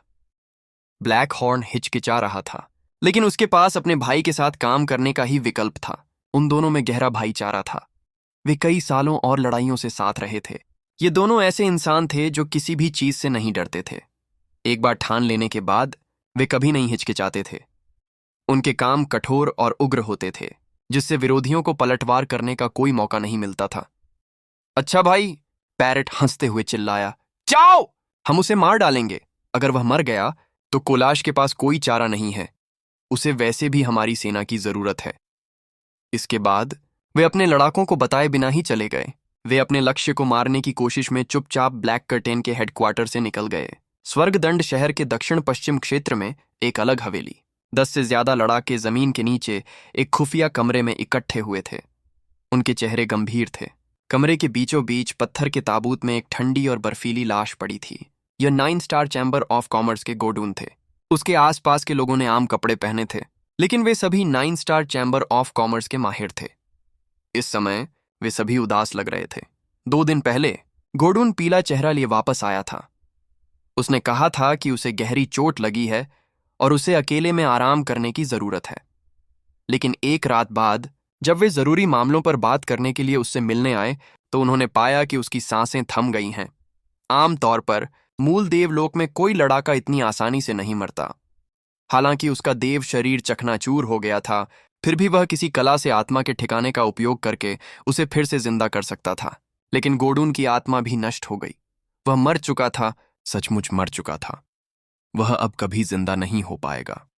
दूसरे दिन जब वह वापस आया, हालांकि उसकी हालत ठीक नहीं थी, फिर भी उसका दिमाग अभी भी पूरी तरह से साफ था। उन्हें लगा कि वह इतनी जल्दी नहीं मरेगा। उनका मानना था कि यह नामुमकिन है कि उसकी आत्मा भी गायब हो जाए। फिर भी उसकी मृत्यु हो गई। सिर्फ एक रात के बाद उसकी आत्मा के ठिकाने का अस्तित्व ही नहीं रहा। सबसे अजीब बात यह थी कि उनमें से किसी ने भी कुछ नहीं पहचाना। उन्होंने गोडून की चीख भी नहीं सुनी। उसकी मौत बेहद बेतुकी थी। वे सब चौंक गए और डर गए। स्वर्गदंड नगरी में कई लोग उस वक्त गोडून को ढूंढ रहे थे। ये माहिर डरे हुए थे। वे बेचैन और चिंतित हो गए। वे सोचने लगे कि उन्हें स्वर्गदंड नगरी छोड़ देनी चाहिए या नहीं। हालांकि 9 स्टार चैम्बर ऑफ कॉमर्स ने इस हवेली को ऊंची कीमत पर खरीदा था। रसेल और कोलाश स्वर्गदंड नगर के शीर्ष नेता और पूरे इलाके के रईस थे। अगर वे खोज जारी रखते तो उन्हें यह समूह जल्द ही मिल जाता। हमें क्या करना चाहिए? गोडून की मौत हो गई। हम हेडमास्टर को यह कैसे समझाएंगे? एक बूढ़े आदमी ने भौहें चढ़ाते हुए पूछा, मानो उसे सिर दर्द हो। अगर हेडमास्टर को यह पता चल गया तो हम इस जिम्मेदारी से बच नहीं पाएंगे। यहां आने से पहले मैंने गोडून से कहा था कि सिराल के आने तक इंतजार करे। उसने मेरी बात नहीं मानी। अब हम सब मुसीबत में हैं। वह सिराल के आने से पहले समस्या का समाधान करना चाहता था। वह अकेले ही पुण्य कमाना चाहता था। उसके लिए बहुत बुरा हुआ उसे ऐसे घातक परिणाम मिले। वह बहुत घमंडी था, एक और ने कहा। 10 से ज्यादा लड़ाकों के चेहरे पर अजीब से भाव थे। उन्हें समझ नहीं आ रहा था कि उन्हें क्या करना चाहिए। जब वे चिंतित थे, खुफिया कमरे का दरवाजा चरमराया। एक हट्टा कट्टा अधेड़ उम्र का आदमी सामने आया। यह आदमी मूल देवलोक का दूसरा आकाश था। वह ली परिवार का स्वामी था, जो 9 स्टार चैम्बर ऑफ कॉमर्स में फैन परिवार से नीचे था। सिराल आ गया। 9 स्टार चैम्बर ऑफ कॉमर्स में कई परिवार शामिल थे। फैन परिवार और ली परिवार 2 सबसे मजबूत ताकतें थीं। कई साल पहले ली परिवार के स्वामी 9 स्टार चैम्बर ऑफ कॉमर्स के हेडमास्टर हुआ करते थे। ली परिवार उस वक्त सबसे शक्तिशाली कबीला भी था। हालांकि स्वामी और परिवार के माहिर ईश्वर दंड की भूमि पर जीत हासिल करते हुए मारे गए थे। ली परिवार ने हार मान ली। फैन परिवार ने चैम्बर ऑफ कॉमर्स पर राज करने का मौका छीन लिया। कई वर्षों की बहाली के बाद ली परिवार फिर से उठ खड़ा हुआ। सिराल इस पीढ़ी में ली परिवार के स्वामी थे। उनका लेवल बहुत ऊंचा था। 9 स्टार चैम्बर ऑफ कॉमर्स में वे दिनेश के ठीक पीछे खड़े थे। ली परिवार के पास उनके पीछे और ज्यादा ताकतवर होने का मौका होगा। उनका मानना था कि वे ली परिवार को फैन परिवार से आगे कर सकते हैं और 9 स्टार चैम्बर ऑफ कॉमर्स में सबसे शक्तिशाली परिवार का नाम वापस ले सकते हैं। उसे देखकर उन्होंने डर कर आदर के साथ सलाम किया। मुझे देखने दो कि वह कैसा है। सिराल ने भौहें चढ़ाते हुए गोडून की लाश की ओर बढ़ते हुए कहा। उसने अपना हाथ बढ़ाया और लाश की गर्दन को छुआ। उसकी हथेली पर एक हल्की रोशनी चमक उठी। रोशनी की किरणें गोडून की गर्दन के चारों ओर घूमती हुई उसकी लाश में समा गईं। थोड़ी देर बाद सिराल अचानक दर्द से चीख पड़ा। उसका शरीर ऐसे पीछे की ओर झटका मानो उस पर किसी जबरदस्त ताकत का हमला हुआ हो। उसका रंग उड़ गया और वह धीमी आवाज में चिल्लाया, बहुत जोर से। गोडून की लाश कुछ खास नहीं थी। वह ठंडे पत्थर के ताबूत में चुपचाप लेटा रहा। उसकी आत्मा का ठिकाना नष्ट हो गया था। उसकी जिंदगी की चमक खत्म हो गई थी। 9 स्टार चैम्बर ऑफ कॉमर्स के लिए परिवार के मुखिया सिराल चिल्लाए। पीछे हटते हुए उनका चेहरा पीला पड़ गया था, मानो किसी शक्तिशाली अनदेखी ताकत ने उन पर हमला किया हो। वे सचमुच डरे हुए लग रहे थे। जिस हाथ से उसने गोडून के शरीर को छुआ था, उसकी कलाई कांप रही थी। उसकी 5 उंगलियों का रंग उड़ गया था और उसके नाखून इतनी तेजी से पिघल रहे थे कि नंगी आंखों से देखा भी नहीं जा सकता था। फिर यह घुलना उसकी उंगलियों के पिछले हिस्से तक फैल गया। ऐसा लग रहा था मानो उसका पूरा हाथ ही पिघल जाएगा। सिराल ने गहरी सांस ली। 9 स्टार चैम्बर ऑफ कॉमर्स के कई लड़ाकों की निगाहों के सामने वह जमीन पर बैठ गया और आंखें बंद करके अपने शरीर की ऊर्जा को जगाने लगा। अचानक उसकी उंगलियों से सुनहरी किरणें निकलने लगीं। तेज हवा उसकी उंगलियों के चारों ओर घूमकर उस बुरी, गलाने वाली शक्ति का विरोध करने लगी। कुछ देर बाद उसने अंततः अपनी उंगलियों में घुस रही ऊर्जा को नष्ट कर दिया। वह पीला पड़ गया था, लेकिन दूसरे लोग ये नहीं समझ पा रहे थे कि ऐसा इसलिए था क्योंकि उसने बहुत ज्यादा ऊर्जा खर्च कर ली थी या फिर इसलिए कि वह बहुत ज्यादा डरा हुआ था। 9 स्टार चैम्बर ऑफ कॉमर्स के बाकी लड़ाके उसकी तरफ उदास होकर देख रहे थे। किसी की भी हिम्मत नहीं हुई कि कुछ बोल सके, क्योंकि वे सब बहुत घबराए हुए थे। वह अजीब और बुरी ऊर्जा कई दिन पहले गोडून के शरीर में घुस गई थी। उसने रात में उसकी जान लेने और उसकी आत्मा के ठिकाने को नष्ट करने से पहले उसे साफ तौर पर वापस लौटने पर मजबूर कर दिया था। उसने उसे पूरी तरह से नष्ट कर दिया था। हालांकि कई दिन बीत चुके थे, वह ऊर्जा अभी तक फैली नहीं थी। सिराल ने अपने मूल देव क्षेत्र के दूसरे आकाश से जांच करने की कोशिश की और उस अजीब ऊर्जा ने उन पर हमला कर दिया। यह शक्ति अप्रत्याशित और बहुत ज्यादा शक्तिशाली थी। बाकी लोगों ने मन ही मन सोचा कि वे खुशकिस्मत हैं। उन्हें लगा कि उनका लेवल कम होने के कारण उन्हें सिराल की तरह गोडून की मौत को देखने के लिए अपनी आत्मा की चेतना या ऊर्जा का इस्तेमाल नहीं करना पड़ा, वरना वे यहां इस तरह सुरक्षित खड़े नहीं होते। सिराल जैसी जबरदस्त शक्ति और गहरे लेवल के बिना अगर उन्होंने लापरवाही से लाश को देखा तो उनकी ईश्वर आत्मा भी नष्ट हो जाती। बहुत मजबूत। थोड़ी देर बाद सिराल ने खुद को संभाला। उसके चेहरे पर फिर से रंगत लौट आई। उसने गहरी सांस ली। उसका चेहरा गंभीर था। उसे क्या हुआ? कोई जानकारी? किसने उस पर हमला किया? सभी लोग चुप रहे और अपना सिर हिलाते रहे। मास्टर सिराल, हमलावर के पास कौन सा लेवल है? इसके पास किस तरह की विद्या शक्ति है? एक लड़ाके ने सावधानी से पूछा। मुझे यकीन है कि हमलावर का लेवल मेरे लेवल से ऊंचा है। विद्या की शक्ति के बारे में मैंने ऐसा पहले कभी नहीं देखा। वह गलाने वाली क्षमता बहुत डरावनी है। अगर हम गोडून की जांच न कर पाते तो हमें उसकी हालत का कभी पता ही न चलता। सिराल ने अपना हाथ हिलाया। उसकी उंगलियों के सिरे से सुनहरी हवा निकली। उसने अपना हाथ उठाया और काटा। एक हल्की फुसफुसाहट की आवाज आई और गोडून का सीना चीर दिया गया। 9 स्टार चैम्बर ऑफ कॉमर्स के लड़ाकों ने गोडून की छाती में हुए घाव को देखने के लिए एक कदम आगे बढ़ाया। गोडून की छाती के अंदर खून की लेप का एक हिस्सा था। उसके अंदरूनी अंग और पसलियां घुल चुकी थीं। गौर से देखने पर पता चला कि गोडून का देव शरीर अब खून की लेप से भरी एक चमड़े की थैली जैसा था। इस समय गोडून किसी अजीब से खूनी गूदे से सजी रबर की गेंद जैसा लग रहा था। रबर की गेंद के अंदर उसका मांस, हड्डियां और अंदरूनी अंग उस डरावने खूनी पेस्ट में घुल गए थे। उसका शरीर पूरी तरह से नष्ट हो चुका था, जिससे उसे संभलने का कोई मौका नहीं मिला। सबके चेहरे पर एकाएक पीलापन छा गया। हमलावर की क्रूर शक्ति से वे बहुत डर गए थे। वे चिंतित हो गए, यह सोचकर कि इस बार देवदंड की भूमि में उनका अभियान बहुत लापरवाही भरा था। ली परिवार के लड़ाकों को छोड़कर बाकी सभी को चले जाना चाहिए।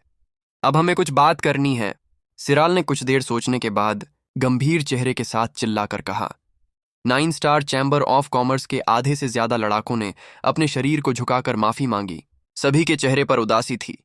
जो रुके थे वे ली के लड़ाके थे। वे गोडून की लाश पर खुले घाव को देखते हुए चुप रहे। मूल देवलोक के पहले आकाश में एक सफेद बालों वाला बूढ़ा आदमी सिहर उठा। उसकी आंखों में गहरा डर दिखाई दिया और वह बुदबुदाया, बिल्कुल वैसा ही दिखता है। तुम्हें इसके बारे में पता है? सिराल ने आह भरी और फिर मुस्कुराने की कोशिश की। जोकर ने सिर हिलाया। उसकी आंखों में कोई रोशनी नहीं थी। यह निश्चित रूप से वही चीज है जिसकी वजह से उस साल हमारे गुरु की मौत हुई थी। जब गुरु का देव शरीर हमारे परिवार में लाया गया था तो बुजुर्गों ने उसकी ध्यान से जांच की थी। उनके शरीर पर त्वचा की एक परत थी, जबकि अंदर सब कुछ बस खून से सना हुआ था। वह अंदर से भी बर्बाद हो चुके थे और उनकी आत्मा का ठिकाना धीरे धीरे नष्ट हो गया। मुझे उम्मीद नहीं थी कि देवदंड की भूमि का गुप्त साधु अभी भी जिंदा है। हे भगवान, साधु ने फिर से हमला करना शुरू कर दिया है। मुझे डर है कि हम फिर से किसी मुसीबत में फंस जाएंगे। हमलावर वही शख्स है, हम इस बारे में निश्चिंत हो सकते हैं। सिराल ने भौहें सिकोड़ लीं। अपनी शक्तियों के साथ मुझे नहीं लगता कि हम स्टार मैप के साथ आसानी से कोई योजना बना पाएंगे। बाद में मैं तीसरा दुर्ग को संदेश भेजूंगा कि गोडून अब मर चुका है। उसे यह पता होना चाहिए। क्या तीसरा दुर्ग खुद भगवान की सजा की भूमि पर आएगा? जोकर हैरान था। वह आएगा, स्टार मैप जरूरी है। फैन परिवार के स्वामी और चैम्बर ऑफ कॉमर्स के अध्यक्ष होने के नाते